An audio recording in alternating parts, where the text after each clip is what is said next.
আলহামদুলিল্লাহ রাব্বিল আলামিন ওয়াসসালাতু ওয়াসসালামু আলা নবিয়িল আমিন ওয়া আলা আলিহি ওয়া সাহবিহি আজমাইন আম্মা বাদ। আলহামদুলিল্লাহ, আমরা পড়ছিলাম শাইখুল ইসলাম ইবনে তাইমিyyah রাহমাতুল্লাহ আলাইহির কিতাব আল আকিদাতুল ওয়াসিতিয়্যাহ। আল আকিদাতুল ওয়াসিতিয়্যাহ আল আকিদাতুল ওয়াসিতিয়্যাহ অর্থ হচ্ছে এমন একটি আকীদা যেটা ওয়াসিতের লোকদের অনুরোধের কারণে তিনি লিখেছিলেন। ওয়াসিতের লোকদের অনুরোধের কারণে তিনি লিখেছিলেন। শাইখুল ইসলাম ইবনে তাইমিyyah রাহমাতুল্লাহ আলাইহির কাছে ওয়াসিতের একজন কাজী তিনি অনুরোধ করলেন যে আমাকে একটা ছোট্ট একটা লিখে দেন, মুযাক্কেরা বা ছোট একটা নোট লিখে দেন, যেটা আমার জন্য আকীদার ক্ষেত্রে আমার পরিবারের জন্য এবং আমি যাদেরকে বলতে পারি তাদের জন্য একটা নোটের কাজ দিবে, তারা সারা জীবন এটা থেকে হেদায়েত নিতে পারবে।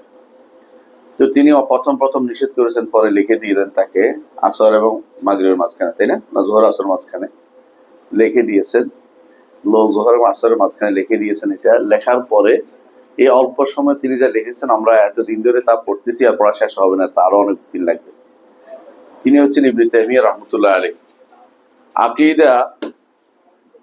আকীদার মূল জিনিস হচ্ছে আল্লাহ সংক্রান্ত বিষয়। আমরা এটা আপনাদেরকে বলেছি। আকীদার সব হচ্ছে কি আল্লাহর সাথে সম্পৃক্ত।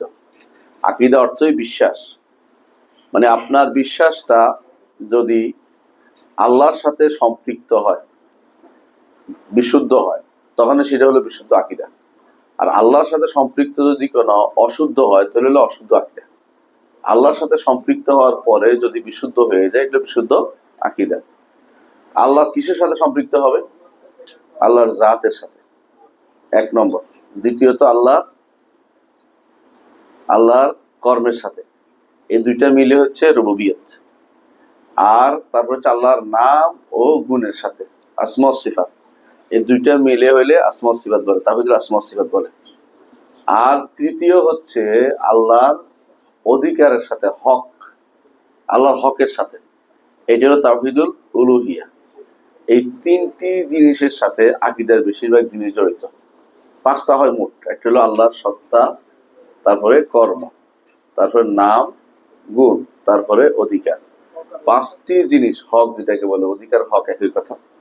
পাঁচটি জিনিস যদি আপনি ঠিক মতো জানতে পারেন, আমল করতে পারেন, তাহলে আপনি হচ্ছেন আকীদাতে সেরা, বিশুদ্ধ আকীদার অধিকারী। পাঁচটি জিনিসের কোথাও যদি আপনার সামান্যতম ভুল থাকে তাহলে আপনি বিশুদ্ধ আকীদার অধিকারী হতে পারলেন না। কথা বুঝাতে পারছি? আমরা প্রথম 2-3টা দর্শে আপনাদেরকে এই কিতাব থেকে দাস দিয়েছি, সেখানে আলোচনা করেছি আল্লাহর জাত এবং আফআল নিয়ে, আল্লাহর সত্তা এবং কর্ম নিয়ে আলোচনা করেছি। সত্তার উপর ঈমান কিভাবে হবে, আল্লাহর কর্মের উপর ঈমান কিভাবে, ওগুলো আলোচনা করেছি আমরা। এরপর আমরা শাইখুল ইসলাম ইবনে তাইমিyyah বই থেকে শুরু করেছি, কারণ তিনি এর পরের গুলি আলোচনা করেছেন। আগে দুইটা আলোচনা করেন, এটা বেশি স্পষ্ট। তখনকার সময় নাস্তিক্যবাদের জয় জয়কার ছিল না এখনকার মতো। এখন কেন এই অবস্থা হয়েছে? কারণ মুসলিমরা এখন আমরা সবচেয়ে বেশি নির্যাতিত একটি জাতি। অর্থাৎ মুসলিমরা এখন কাফেরদের দ্বারা বলতে পারেন অনেকটা নিষ্পেষিত। আর তখনকার সময়ে কাফেররা মুসলিমদের সামনে দাঁড়াতে পারত না, ভয় করত। আর এখন আমরা কাফেরদের ভয়ে অনেক কিছু বলি না, আমরা আমাদের সন্তানদেরকে নাস্তিক বানাই দিচ্ছি, তারপর কিছু বলতে পারছি না। বরং তাদের নাস্তিক্যবাদী পড়ালেখা আমাদের ইউনিভার্সিটিগুলোতে আমরা পড়াই, এবং এগুলির মাধ্যমে আমরা একটা নাস্তিক্যবাদী জাতি বের করতেছি। পুরা একটা গোষ্ঠী বের হচ্ছে, যারা নাস্তিক বের হচ্ছে আমাদের ইউনিভার্সিটিগুলো, যারা বের হচ্ছে, সন্তানগুলোকে আস্তিক বানানোই এখন আমাদের জন্য কঠিন হয়ে পড়তেছে। বাকি কি করবো? কেউ যদি আস্তিক বানায়, এটা থেকে তো ইমানদার হয় না। আস্তিক হলেই ইমানদার হয়ে যায় না, আস্তিক হলেই জান্নাত পাবে এরকম না। আস্তিক হচ্ছে, আমরা বলেছি কি, একটা শুধু আল্লাহর সত্তা মানা, এরপর রয়েছে কি কর্ম, নাম, গুণ, অধিকার, আরো 4টা রয়েছে। এই 4টার কোনো একটা বাদ গেলে এই ব্যক্তি ইমানদার না। এই জন্য আপনাকে আমাকে যেই কাজটি, যেগুলি না জানলেই নয়, সেগুলি আমাদেরকে জানতে হবে। ইবনে তাইমিyyah রাহমাতুল্লাহ আলাইহি তিনি প্রথমেই তিনি আলোচনা করেছেন যে আমরা এই জায়গাতে যে আল্লাহর নাম ও গুণের জায়গাতে আমরা কি আকীদা পোষণ করব। তো ওখানে আমরা আলোচনা করেছি, তিনি বলেছেন আল্লাহ তাআলা যা যা তার জন্য সাব্যস্ত করেছেন গুণ, সেগুলি আমরা সাব্যস্ত করব, আর যেগুলি তিনি বলছেন তার নয় সেগুলি আমরা সাব্যস্ত করব না। এটাই ছিল আমাদের লাস্ট কথা। দলিল হিসাবে আমরা নিয়ে এসেছিলাম, দলিল হিসাবে উনি নিয়ে আসছেন, প্রথম দলিল নিয়ে আসছেন কুল হুয়াল্লাহু আহাদ, অর্থাৎ কোনটা? সূরাতুল ইখলাস।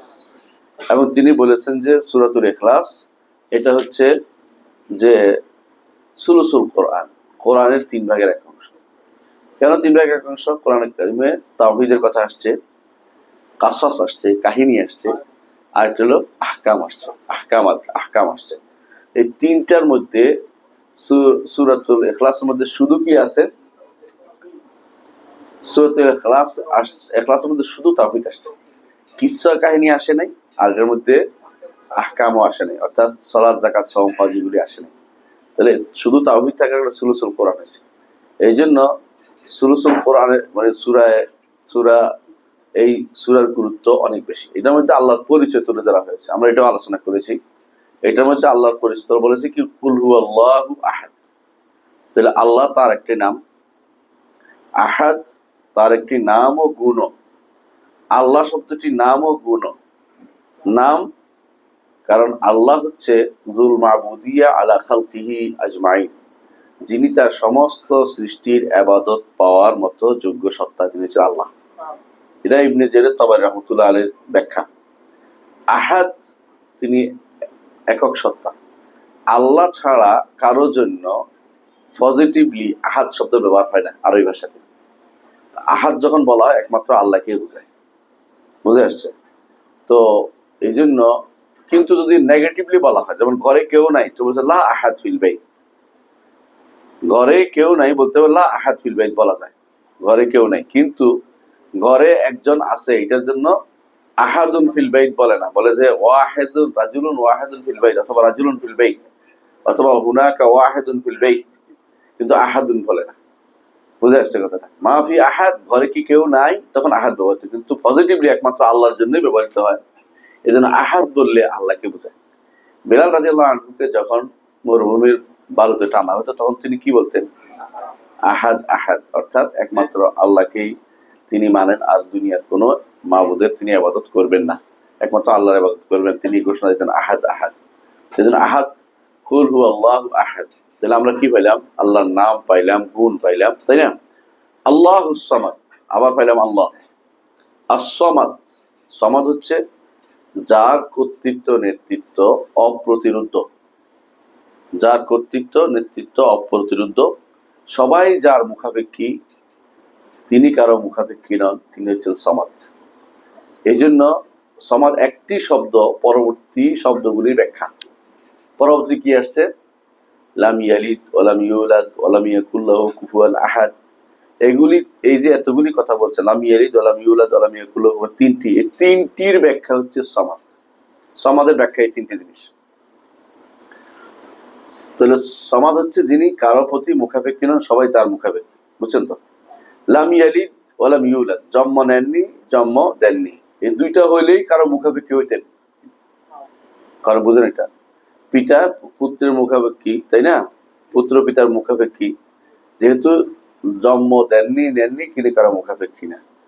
আর যদি ওয়ালাম ইয়াকুল লাহু কুফুয়ান আহাদ সমপর্যায়ের হইতো, তাহলে মুখাপেক্ষিতা আসতো, তিনি সবার থেকে উপরে, সর্বদিক থেকে উপরে, সুতরাং তিনি সামাদ, আল্লাহুস সামাদ।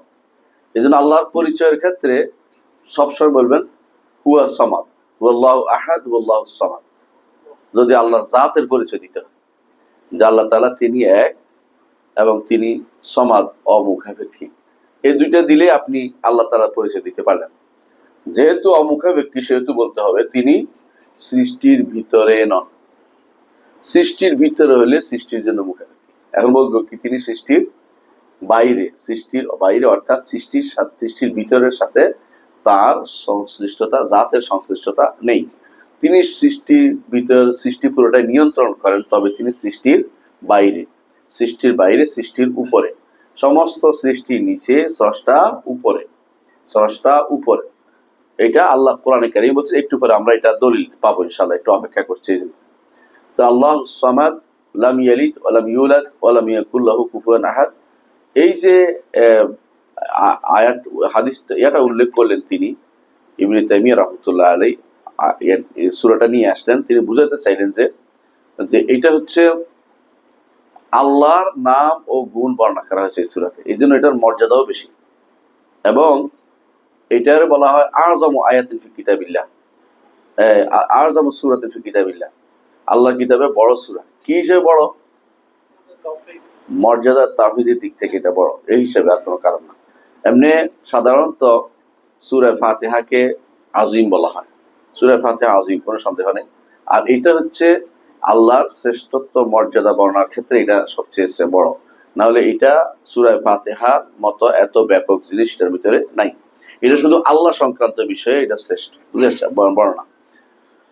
এরপর তিনি বলেছেন যে ওমা ওয়াসাফা বি নাফসাহু ফি আযমি আয়াতিন ফি কিতাবিল্লাহ।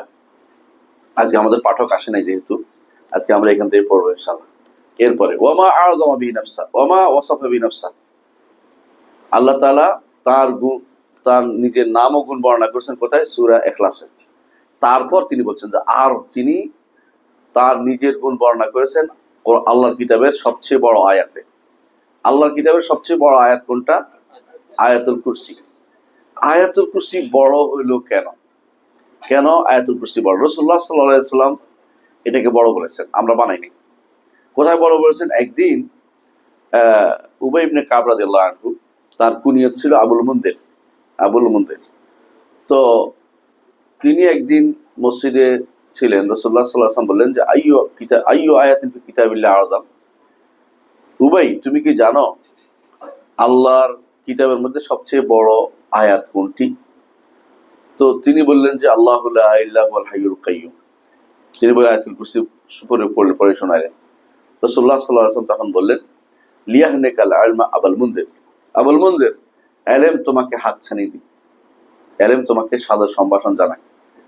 আর উবাই ইবনে কাব রাদিয়াল্লাহু আনহু তিনি আকরা ছিলেন পড়ার দিক থেকেও, এজন্য তিনি বুঝছেন যে আযমু আয়া। কেন আযমু আয়া হবে? কারণ হচ্ছে পুরোটাই আল্লাহর পরিচয়, পুরোটাই আল্লাহর পরিচয়। আর সাহাবায়ে কেরাম আল্লাহর পরিচয়, এটা তাদের কাছে আনন্দের বিষয় হতো। এখন দুর্ভাগ্যবশত অনেক মানুষ আছে আল্লাহর পরিচয় দিতে গেলে এখান থেকে পালিয়ে বেড়ায়, অর্থ করতে চায় না, অপব্যাখ্যা করে। এগুলি থাক, অন্য কিছু বলি। এক একজন মাসআলাতে গোলা বুঝছেন তো, মাসালা অনেক মুখস্থ করে রেখে দিছে, তাদের কাছে বড় বড় ধানের গোলার মতো মাসালার গোলা আছে। কিন্তু তাদের কাছে যদি কোনো আপনি কোরআন আয়াত এবং হাদিস জিজ্ঞাসা করেন, কোনো একটা বিশ্বাস সম্পর্কে, কোনো একটা বিশ্বাস সম্পর্কে, আল্লাহ সম্পর্কে জিজ্ঞাসা বলতে পারবে না। বরং অনেক বেদুইন, মানে সাধারণ মানুষ আমাদের, এরা যে বিশুদ্ধ আকীদা জানে, অনেক আলেমও আমাদের দেশে সে আকীদা জানে না। আমি এক বেদুইনকে দেখেছি, যিনি বাঁকা হয়ে সালাম দিচ্ছে দেখে সঙ্গে সঙ্গে ধরে বলছে তুমি বাঁকা হয়ে সালাম দিচ্ছ কেন? আমাকে সোজা হও, মাথা সোজা রাখো। একটা বেদুইন যদি কোনো এত ভালো হয়, ড্রাইভার এত ভালো হয়, ড্রাইভার সে, আপনি চিন্তা করতে পারেন। আর আমাদের দেশে হুজুরদের কাছে বাঁকা না হইলে হুজুর মনে করে বেয়াদব, দুই হাত না লাগাইয়া বাঁকা না হইলে হুজুর বেয়াদব করতে থাকে, বুঝছেন না? এর অর্থ হচ্ছে এই তাওহীদের জায়গাতে তাদের জ্ঞান নেই। অথচ অন্য জায়গায় জ্ঞান নেই আমরা বলবো না, তারা অনেক কিছুই জানে, অনেক কিছুই জানে, কিন্তু তারা তাওহীদের জ্ঞান রাখে না। এই জন্য রাসূলুল্লাহ সাল্লাল্লাহু আলাইহি ওয়াসাল্লামের সাহাবীরা জানতেন, দেখছেন আবুল মুনদির উবাই ইবনে কাব রাদিয়াল্লাহু আনহু জেনেছেন যে সবচেয়ে কোরআনের মধ্যে বড় আয়াত হচ্ছে আয়াতুল কুরসি। আয়াতুল কুরসি, আল্লাহু লা ইলাহা ইল্লাল হাইয়ুল কাইয়্যুম। কেন? এটা আল্লাহ সংক্রান্ত আলোচনা, আল্লাহর দ্বীন সংক্রান্ত, আল্লাহর নাম সম্পর্কে আলোচনা, আল্লাহর গুণ সম্পর্কে আলোচনা, আল্লাহর কুদরত সম্পর্কে আলোচনা, বড় কুদরত এবং আলোচনা আসবে এখন একটু পরে দেখবেন। এই জন্য এটার মধ্যে ঈমানের কথা আছে, কোরআনের কথা আসছে, এটার মধ্যে আল্লাহর বাণীর কথা আসছে, আল্লাহর ইলমের কথা আসছে।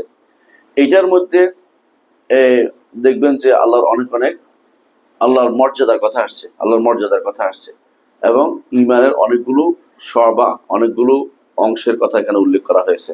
তো আমরা যখন পড়েই বুঝতে পারবেন যে এই সূরাটাকে ইবনে তাইমিয়া কেন ইখতিয়ার করলেন আলোচনা, এই আয়াতটাকে কেন ইখতিয়ার করলেন, পছন্দ করলেন যে এইটা হচ্ছে আল্লাহর গুণের একটি আয়াত, আল্লাহর গুণ এবং নাম এবং গুণ বর্ণনার একটি আয়াত। প্রথমে আসি, বলছে কি আল্লাহু লা ইলাহা ইল্লাহু আল হাইয়ুল কাইয়্যুম। আমরা যখন প্রতি সালাতের পরে এই সূরাটি পড়ি, সাধারণত পড়ি না, এবং রাতের শোয়ার আগেও পড়ি, এমনকি ভয় পাইলেও আয়াতুল কুরসি পড়ি, এমনকি কাউকে ফু দিতে হইলো আয়াতুল কুরসি দিয়া ফু দেই। কেন এত গুরুত্বপূর্ণ, কেন এটা এটা তো একটু বুঝলে, অর্থ বুঝে দেখবেন কত গুরুত্বপূর্ণ। আমার তাফসীরের মধ্যে এই বিষয়ে একটু বিস্তারিত আলোচনা করেছি, আপনারা পড়ে দেখবেন ইনশাআল্লাহ। তবে এখানে একটু একটু আলোচনা করব, যাতে এই শুধু আমাদের ইবনে তাইমিয়া রাহমাতুল্লাহ যে কারণে এনেছেন এটা যেন আমরা বুঝাতে পারি যে এটা হচ্ছে কি সিফাত, আল্লাহর নাম গুণ এবং আল্লাহর বড়ত্ব প্রকাশের জন্য এটা বিশাল একটি আয়াত। বলছেন প্রথমে, বলছেন কি আল্লাহ লা ইলাহা ইল্লা হুয়াল হাইয়ুল কাইয়্যুম। আল্লাহ তিনি কে? তিনি ব্যতীত সত্য কোনো ইলাহ নেই, তিনি হাই, তিনি কাইয়্যুম। নিজের আল্লাহর পরিচয় আল্লাহ নিজে তুলে ধরেছেন, যেমনি ভাবে কুল আল্লাহ আহাদ আল্লাহ সামাদ, সেখানে আল্লাহর পরিচয় আল্লাহ তুলে ধরেছেন। কোরআন কারীমে যেখানে আল্লাহুল্লাযী লা ইলাহা ইল্লা হু এভাবে যত জায়গায় আছে, কোরআন কারীমে দেখবেন যে আল্লাহর পরিচয় যত জায়গায় আছে তখনই বুঝবেন যে এটা পরিচয় তুলে ধরেছে। যেমন সূরা সাজদার মধ্যে বলছেন আল্লাহুল্লাযী খালাকাস সামাওয়াতি ওয়াল আরদা ওয়া বাইনাহুমা ফি সিত্তাতি আইয়ামিন সুম্মা ইসতাওয়া আলাল আরশ মা লাকুম মিন দুনিহি মিন ওয়ালিয়্যিন ওয়ালা শাফিঈন আফালা তাতাযাক্কারুন। দেখছেন তো, কোরআন কারীমে যেন আল্লাহর নিজের পরিচয় অনেক জায়গায় তুলে ধরেছে। আপনি যদি চান যে আল্লাহর পরিচয় জানবেন, কোরআন কারীম পড়বেন, জায়গায় জায়গায় আল্লাহ নিজের পরিচয় তুলে ধরেছেন। এর মধ্যে প্রথম এখানে দেখছেন, এখানে যেভাবে তুলে ধরেছেন এত বড় করে আর কোথাও তুলে ধরেন নেই। এখানে প্রতি আল্লাহ গুণ বর্ণনা করা, একটার পর একটা গুণ বর্ণনা করা হচ্ছে। প্রথমেই তাহলে আল্লাহ নামটি আসছে না? আচ্ছা, লা ইলাহা, কোন ইলাহ নেই। ইলাহ উলুহিয়া আল্লাহর গুণ, মাবুদ হওয়া আল্লাহর গুণ, উপাস্য হওয়া আল্লাহর গুণ। তাহলে আল্লাহ ব্যতীত আর কোনো উপাস্য নাই। আর হলো এখানেও কি আল্লাহর গুণ বর্ণনা করা হয়েছে। তাহলে একটা নাম পাইলাম, একটা গুণ পাইলাম। আল হুয়া আল হাইয়ুল কাইয়্যুম, হাই একটা নাম, হায়াত একটা গুণ, কাইয়্যুম একটা নাম, কাইয়্যুমিয়া একটা গুণ। কয়টা হইলো? চারটা আমরা অটোমেটিকলি পেয়ে গেছি। দেখছেন কিভাবে প্রত্যেকটা শব্দে দেখতে পাচ্ছি যে আল্লাহ তাআলা তার পরিচয় তুলে ধরেছেন, আল্লাহ তাআলা তার পরিচয় তুলে ধরেছেন। এখন কোরআনে কারীমে এই যে আল্লাহ, যেখানে আল্লাহ আছে এবং আল হাই আছে, আল কাইয়্যুম আছে, আলেমরা যুগ যুগ ধরে বলেছেন এই তিনটি জিনিস একাত্র হলে এটাকে বলে ইসমে আযম। ইসমে আযম, আল্লাহ আছে আর হাই আল কাইয়্যুম আছে, দেখবেন যে এটা ইসমে আযমের এরকম বর্ণনাগুলি এরকম পাবেন। ওই যে এক সাহাবী তিনি বলছে আল্লাহ আমি ডাকছি বান্নাকা আনতাল হাইয়ুল কাইয়্যুম, এর আছে না যে আল্লাহ আমি আপনাকে ডাকছি কারণ আপনি হচ্ছেন চিরঞ্জীব, আপনি হচ্ছেন এই যে ডাকের কারণে রাসূলুল্লাহ সাল্লাল্লাহু আলাইহি ওয়াসাল্লাম বললেন যে সে আল্লাহর বড় নাম দিয়ে আল্লাহকে ডেকেছে, বড় নাম দিয়ে। আসলে বড় নামটা হচ্ছে আল্লাহ, আর এর সাথে যে হাই এবং কাইয়্যুম হয়, মনে করতে পারেন যে আপনি সমস্ত গুণের সমস্ত মর্যাদা যেন আল্লাহকে আপনি দিয়েছেন। কারণ চিরস্থায়ী হায়াত, আর শুধু হায়াত হলো তিনি জীবিত, আর জীবনটা হচ্ছে সমস্ত গুণের মূল। ধরেন একজন মানুষের চোখ আছে, মুখ আছে, সব আছে, কিন্তু মরা, কেউ গুণ তারে বলে না, বুঝছেন তো? সমস্ত হায়াত গুণটা হচ্ছে সমস্ত গুণের মূল। এই জন্য প্রথমে হাই নিয়ে আসছে। এখন আপনি বলতে পারেন যে তিনি জীবিত থাকলে কিছু আমার তো কোনো কাজে লাগতেছে না, এটাও না, আপনার কাজে লাগবে। এই জন্য বলছে আল কাইয়্যুম, তিনি নিজে, কায়েম অর্থ কি নিজে প্রতিষ্ঠিত, অন্য সবগুলিকে প্রতিষ্ঠিত রাখেন। ইন্নাল্লাহ ইউমসিকুস সামাওয়াতি ওয়াল আরদা আন তাজুলা, আসমান জমিনকে যিনি প্রতিষ্ঠিত রাখেন তিনি হচ্ছেন আল্লাহ। আসমান জমিনকে তিনি প্রতিষ্ঠিত রাখেন। ওয়ালা ইন যালাতা ইন আমসাকাহুমা আহাদুম মিন বা'দি, যদি তিনি আসমান জমিনকে জায়গা থেকে সরিয়ে দিতেন তোমাদের কেউ কি এটাকে ধরে রাখতে পারতে? আল্লাহ কোরআনে বলে দিয়েছে। এর অর্থ হচ্ছে এখন দেখেন না, সামান্যতম যদি কোনো এখন বলতেছে যে সত্য মিথ্যা আল্লাহ জানে, ওরা বলতেছে যে সূর্য গ্রহ একটু চ্যুত হইতে পারে, এই হইতে পারে, এই ভয়ে এক একজন মরে যাচ্ছে। কখনো কেউ বলে যে একটা ছোট কিছু কি টুকরার মতো একটা উল্কা এসে পড়বে পৃথিবীর উপরে, এই ভয়ে অনেকে খাওয়া দাওয়া বন্ধ করে বসে রয়েছে। আমরা এত অসুবিধায় পড়ি না, আমরা বলি যে যেদিন আসবে সেদিন দেখা যাবে, কিন্তু কথা হলো আসবে। এটা তো সত্য কথা যে একটা সবকিছু কিন্তু একটা তাদের একটা কক্ষের মধ্যে আল্লাহ তাআলা তাদের এইভাবে রেখেছেন, যেভাবে থাকার কক্ষপথের মধ্যে আছে। তো এই যে আল্লাহ তাআলা এটাকে যথাযথ বা কাইয়ুম যেটাকে রাখছেন, আপনি আশ্চর্য হবেন। সবাই বলে এটা, সূর্য যদি কাছে আসতো তাহলে পৃথিবী কি হইতো? পুড়ে যেত। দূরে গেলে পৃথিবী ঠান্ডা হয়ে বরফ হয়ে যেত। এই যে জমিনকে তিনি আমাদের জন্য ব্যবস্থা করেছেন, ওয়াল আরদা বা'দা যালিকা দাহাহা আখরাজা মিনহা মাআহা ওয়া মারআহা ওয়াল জিবালা আরসাহা মাতাআন লাকুম ওয়া লিআনআমিকুম। এর থেকে পানি বের করেছেন, এর থেকে ব্যবহার উপযোগী করেছেন, সমান করে দিয়েছেন যতটুকু দরকার মানুষের চলাচলের জন্য। অন্য যতগুলির কথাই মানুষ বলছে অমুকখানে গেছে অমুকখানে গেছে, ঠিকই দেখবেন যে ওখানে বেশি দিন নাই, ওখান থেকে পালাই আসতে হইব, কারণ ওখানে পানির অভাব, অক্সিজেনের অভাব, ঠিক মতো জমিনের অভাব, উদ্ভিদের অভাব, বাড়িঘর করতে পারতেছে না, কিছুই পাওয়া যায় না। জমিনের মধ্যে আল্লাহ সব রকমের খায়রাত ও বারাকাত দিয়েছে। ওয়া বারাকা ফিহা, আল্লাহ বলছেন আকওয়াতাহা ফি আরবাআতি আইয়াম, 4 দিন আল্লাহর এর মধ্যে এমন রিজিকের ব্যবস্থা করেছেন, মানুষ সারাদিন রিজিক খুঁজে কিছু না কিছু রিজিক খুঁজে পাবে এখানে ভিতরে, এমন ব্যবস্থা আল্লাহ করে দিয়েছেন।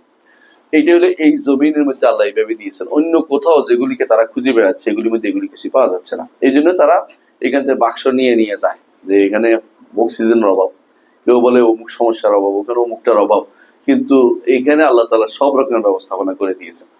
তো এই যে আল্লাহ তাআলা তিনি এটা করেছেন, এটা কি জন্য করেছেন? কাইয়ুম তিনি। কেন তিনি কাইয়ুম? কাইয়ুম অর্থ তিনি স্বপ্রতিষ্ঠিত এবং অন্য সবগুলিকে তিনি প্রতিষ্ঠিত রাখেন। আল্লাহ ছাড়া কেউ গুলি প্রতিষ্ঠিত করার কোনো ক্ষমতা রাখে না। আল্লাহ তাআলা কোরআনে কারীম বলেছেন যে এই যে এই পাখিগুলোকে সফাতিন ওয়া ইয়াকবিদনা, এরা কি করে দেখবেন যে এমনি কতক্ষণ ছড়িয়ে থাকে 2 হাত, এরপরে কি কতক্ষণ আবার কতক্ষণ পর্যন্ত একদম মুখ বন্ধ করে রাখে, পুরা পড়ে না। মা ইউমসিকুহুন্না ইল্লার রহমান, রহমান ব্যতীত কেউ এদেরকে ধরে রাখতে পারে না, কেউ রহমান এদেরকে ঠিক না পড়া থেকে ধরে রাখছে। অর্থাৎ এত বুদ্ধি তাদেরকে দিয়েছেন, এত ব্যবস্থাপনা তারা কখন হাত বাড়াতে হবে, কখন ডানা বিছাইতে হবে, এটাও তাদেরকে আল্লাহ জ্ঞান দিয়েছেন। তো আল্লাহ তাআলাই তাদেরকে এই এই শূন্যের মধ্যে উড়ার ব্যবস্থাপনা করে দিয়েছেন আল্লাহ তাআলা। এই জন্য তিনি কাইয়ুম। কাইয়ুমের মধ্যে 2টা নাম যেমন পাইলাম, তেমনি কি পাইলাম? কাইয়ুমিয়া গুণ। আমরা আপনাদেরকে বলেছি বোধহয় যে আল্লাহ তাআলার গুণগুলি 3 ভাবে পাওয়া যায়, মনে আছে কিনা? একটা হচ্ছে নাম থেকে পাওয়া যায়, নাম থেকে গুণ পাওয়া যায়। আরেকটা হচ্ছে গুণ পাওয়া যায় সরাসরি, গুণ আসছে, সরাসরি গুণ আসছে, যেমন আমরা একটু পরে শুনবো, যেমন অনেকগুলো গুণ সরাসরি আসছে। আবার সরাসরি গুণ আসে না, কিন্তু আল্লাহর কর্ম আসছে, কর্ম থেকে গুণ বোঝা যাচ্ছে। এই 3টাই আপনি এই সূরার মধ্যে আপনি পাবেন। যেমন ইলাহ শব্দটি আসছে না এখানে, ইলাহ শব্দটি গুণ হিসেবে আসছে, তাহলে গুণ হিসেবে আসছে, বুঝছেন তো? সামনে আসতেছে আরো লা তাখুযুহু সিনাতুম ওয়ালা নাওম। তাহলে আমরা এতগুলো 4টা 5টা পাইলাম তো গুণ, তাই না? এরপরে দেখেন লা তাখুযুহু সিনাতুম ওয়ালা নাওম। সিনা অর্থ কি? তন্দ্রা পায় না, নাওম অর্থ ঘুম পায় না। এই যে একটা নীতি হচ্ছে আল্লাহ তাআলার গুণের ব্যাপারে নেগেটিভ গুণ উল্লেখ করা একটা বড় নীতি হচ্ছে এটা। শুধু শুধু নেগেটিভ গুণ বর্ণনা করা যাবে না, শুধু শুধু নেগেটিভ গুণ বর্ণনা করা যাবে না। নেগেটিভ গুণ বর্ণনার 3টা কারণ থাকতে পারে। নেগেটিভ গুণ বুঝেন কিনা? আপনি যদি বলেন যে যে আমাদের এমপি সাহেব তিনি চোর নন, তিনি ডাকাত নন, তিনি অপকর্মকারী নন, তো ওইটা কি তার সম্মান হলো? না, সম্মান হলো। বুঝলেন না কথাটা? আপনি সবসময় বলেন তিনি অত্যন্ত ভালো মানুষ, তিনি মানুষকে দান করেন, মানে পজিটিভ পজিটিভ কথা বলতেন। আল্লাহর জন্য তার জন্য সম্মান মর্যাদা বৃদ্ধি পায় যখন আপনি পজিটিভ গুলি বলবেন। নেগেটিভ 3 কারণে বলা হয়, 3 কারণে বলা। যখন নেগেটিভ বলা হয় এর বিপরীতে সাথে সাথে পজিটিভ গুণগুলি আসছে। যেমন সমাদ আসার কারণে লাম ইয়ালিদ ওয়া লাম ইউলাদ ওয়া লাম ইয়াকুল লাহু কুফুয়ান আহাদ আছে, যে সমাদ এই জন্য যে এগুলির প্রতি তোমরা যেগুলি বলতেছো যে তার বাচ্চা আছে, নাউজুবিল্লাহ, কে ডেকে যিশু খ্রিস্টানরা বলে, তোমরা কেউ কেউ বলতেছো তার স্ত্রী আছে, যেমন আরবের মুশরিকরা বলতো নাউজুবিল্লাহ, কেউ বলতেছে তার মেয়ে আছে, যেমন আরবের মুশরিকরা বলতো মেয়ে আছে, এই জাতীয় লাত মানাত উজ্জা। তো এই বোঝা গেল এগুলি থেকে তিনি মুক্ত, এই জন্য বলছে তিনি সমাদ। তিনি কি? সমাদ। সুতরাং এখানে বলছে এই জন্য নেগেটিভ তিনটা উল্লেখ করেছে। আবার দেখেন এখানে লা তাখুযুহু সিনাতুম ওয়ালা নাওম, তাকে তন্দ্রাও পায় না, ঘুমও পায় না। এটা উল্লেখ করার কারণ কি? এটা তো একটা নেগেটিভ গুণ। তন্দ্রা না পাওয়া, ঘুম না পাওয়া আমাদের জন্য কি নেগেটিভ না? আমাদের জন্য, আমরা যদি ঘুম না আসে না তো ওষুধ খাইলে ঘুম পাড়ায়, ওষুধ নিয়ে আসো, এই অবস্থা খারাপ, ঠিক বাঁচবে না, এর ঘুম আসে না, তাই না? কারণ আমরা ঘুমাইলে আমাদের শরীরের মধ্যে শক্তি ফিরে পাই, কারণ আমরা দুর্বল। খোলেকাল ইনসানু দাঈফা, আল্লাহ তাআলা মানুষকে দুর্বল করে সৃষ্টি করেছেন। এই জন্য মানুষ না ঘুমাইলে রোগী হয়ে যায়। আল্লাহর জন্য তো তিনি তো আল্লাহু আকবার কাদের মুতলাক, তিনি কাউই, তিনি সর্বসত্তার ধারক, তিনি ধারক, মানে সর্বসত্তাকে তিনি পড়ে যাওয়ার থেকে বাঁচাচ্ছেন, ধ্বংস হওয়ার থেকে বাঁচাচ্ছেন। তিনি কাইয়ুম, তিনি হাই, এই জন্য তার তন্দ্রাও আসে না, ঘুমও আসে না। এই জন্য আগে যেহেতু উল্লেখ করে নিয়েছেন পজিটিভ গুণগুলো, পরে নেগেটিভ গুলো উল্লেখ করে দিচ্ছেন, যাতে বোঝায় যে কেন বললাম হাই, কেন বললাম কাইয়ুমটা বুঝে নাও, যে তোমাদের যে সমস্ত কারণে তোমরা দুর্বল, এই দুর্বলতা আমার রবকে পেয়ে কখনো বসে না, আল্লাহ রবকে পেয়ে বসে না। তাহলে আমরা দেখতে পাচ্ছি এই নেগেটিভ গুণটা উল্লেখ করছেন কি জন্য? কারণ পজিটিভ গুণ এখানে উল্লেখ আছে, এই এক কারণ। আরেক কারণ হচ্ছে কখনো কখনো কখনো কখনো আরবের মুশরিকরা যখন, অথবা কাফেররা যখন আল্লাহর জন্য একটা নেগেটিভ গুণ নিয়ে বাড়াবাড়ি শুরু করে, আল্লাহ এটাকে অস্বীকার করার জন্য, তখন বলে যে আমার এই গুণটি নাই, তোমরা এই গুণটি আমাকে দিও না। যেমন আল্লাহ তাআলা বলছেন মাত্তাখাযাল্লাহু মিন ওয়ালাদিন ওয়া মা কানা মাআহু মিন ইলাহিন ইযা লাযাহাবা কুল্লু ইলাহিন বিমা খালাকা। শোনো, আল্লাহ কোনো সন্তান গ্রহণ করেন নাই। কেন বলছেন ওখানে? কারণ তারা বলে যে আল্লাহ সন্তান গ্রহণ করছে, এই জন্য, অর্থাৎ তাদের কথাকে রদ করার জন্য, তাদের কথাকে খণ্ডন করার জন্য। আবার কখনো কখনো মানুষের অন্তরে আসতে পারে, ধারণা আসতে পারে যে আল্লাহ তাআলা তাহলে বোধহয় এই কাজ হয়েছে, নেগেটিভ কোনো অর্থ আসতে পারে। নেগেটিভটা উল্লেখ করা হচ্ছে না, এটা আমার প্রতি তোমরা ধারণা করো না। যেমন আল্লাহ তাআলা কোরআনে কারীম বলেছেন, কোরআনে কারীম সূরা কাফের মধ্যে বলছেন, কি বলছেন? ওয়ালাকাদ খালাকনাস সামাওয়াতি ওয়াল আরদা ওয়া বাইনাহুমা ফি সিত্তাতি আইয়ামিন ওয়া মা মাসসানা মিন লুগুব। আসমান এবং জমিনকে আমরা সৃষ্টি করেছি 6 দিনে, আমাকে কোনো ক্লান্তি পেয়ে বসেনি। কেন বলছে এটা? কারণ ইহুদিরা বলছে সালাকি করে, কইতেছে যে 6 দিনে তিনি সৃষ্টি করার পরে 7ম দিনে রেস্ট নিছে, পায়ের উপর পা তুলে শুয়েছে, নাউযুবিল্লাহ। তো এই কথাগুলি আল্লাহ তাআলা তখন কোরআন দিয়ে আয়াত দিয়ে নাযিল করেন, ওমা মাসসানা মিন লুগুব, আমাকে কোনো ক্লান্তি পায়নি। এই জন্য যে ব্যক্তি কারণ জানবে সে বুঝবে যে কেন আল্লাহ বলছে, এটা স্পষ্ট। কোরআন তাফসীর কিন্তু নিজে নিজে বুঝবেন যে সুন্দর ভাবে জানা আছে। এখন এই আয়াত তাফসীর করতে গেলে মনে হবে যে এই শব্দের কারণ এটা বলছে। এই জন্য আকীদা পড়বেন আর কোরআন তাফসীর শুদ্ধ করতে পারবেন, নইলে আপনার কোরআন দিন আকীদা না জানলে আকীদার কোন তাফসীর শুদ্ধ হয় না। এই জন্য আমরা এই জন্য কেন বলি যে বিশুদ্ধ আকীদা তাফসীর লাগবে, কারণ আপনি কোরআন হচ্ছে পুরোটাই আকীদার বিষয়। এখন যদি কেউ আকীদাই না জানে, সে কোরআন উল্টাপাল্টা তাফসীর করবে। অনেককে এই জন্য আমরা তাফসীর দেখলে বলে এটা রেখে দেন, পরে দেখা যাবে, কারণ সে বলছে আকীদাই জানে না, কিন্তু তাফসীর করতে নেমে গেছে। অনেক ভাই সুবহানাল্লাহ, আমি মক্কাতে গেছি, তো আমাকে এক ভাই দেখা করতে আসছেন, হাজী সাহেব, তিনি মক্কায় থাকেন। তো তিনি বলছে আমি একটা অনুবাদ দেখছি, আপনি দেখে দেন। আমি দেখতে পারবো না, সময় নেই। কেন আমি দেখবেন না, আমার এইটা ওইটা আনি খাওয়াইতেছে, ওইটা আনতেছে, মানে আমার তিনি খাওয়াইয়ে মনে খুশি করবে।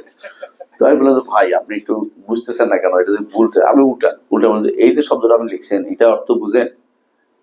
কারণ আমি তো মুখখান থেকে ওইটা চাইছে লিখছি, ওইটা দেখে দেখে উনি আরেকটা বানাইছে, বুঝছেন তো, এটা থেকে। তাহলে আপনি জানেন ওইটা ভুল করছে, আপনি আরেক ভুল করছেন, ওইটা যত করছে আপনি আরেকটু বাড়াইছেন ভুল। আপনি জানেন না, তারপরে লিখতে গেছেন কেন? আপনি আরেকজন যে জানে তার কাজ অনুসরণ করেন। উনি এরপরে আমার সাথে দেখা করেন, রাগ করে বসে আছে, দেশে গেল, দেশে আইলো, দেখা টেকা করলো না। হ্যাঁ, এখানে বিয়ে ভাই দেখা হয়েছে, একটু দেখা করে এক পাশে তাড়াতাড়ি চলে গেছে, মানে মনে করছে আমি অহংকারী। মানে এটা অহংকারী কি হলো ভাই, তুই ভুলের উপর আমি কি করতাম।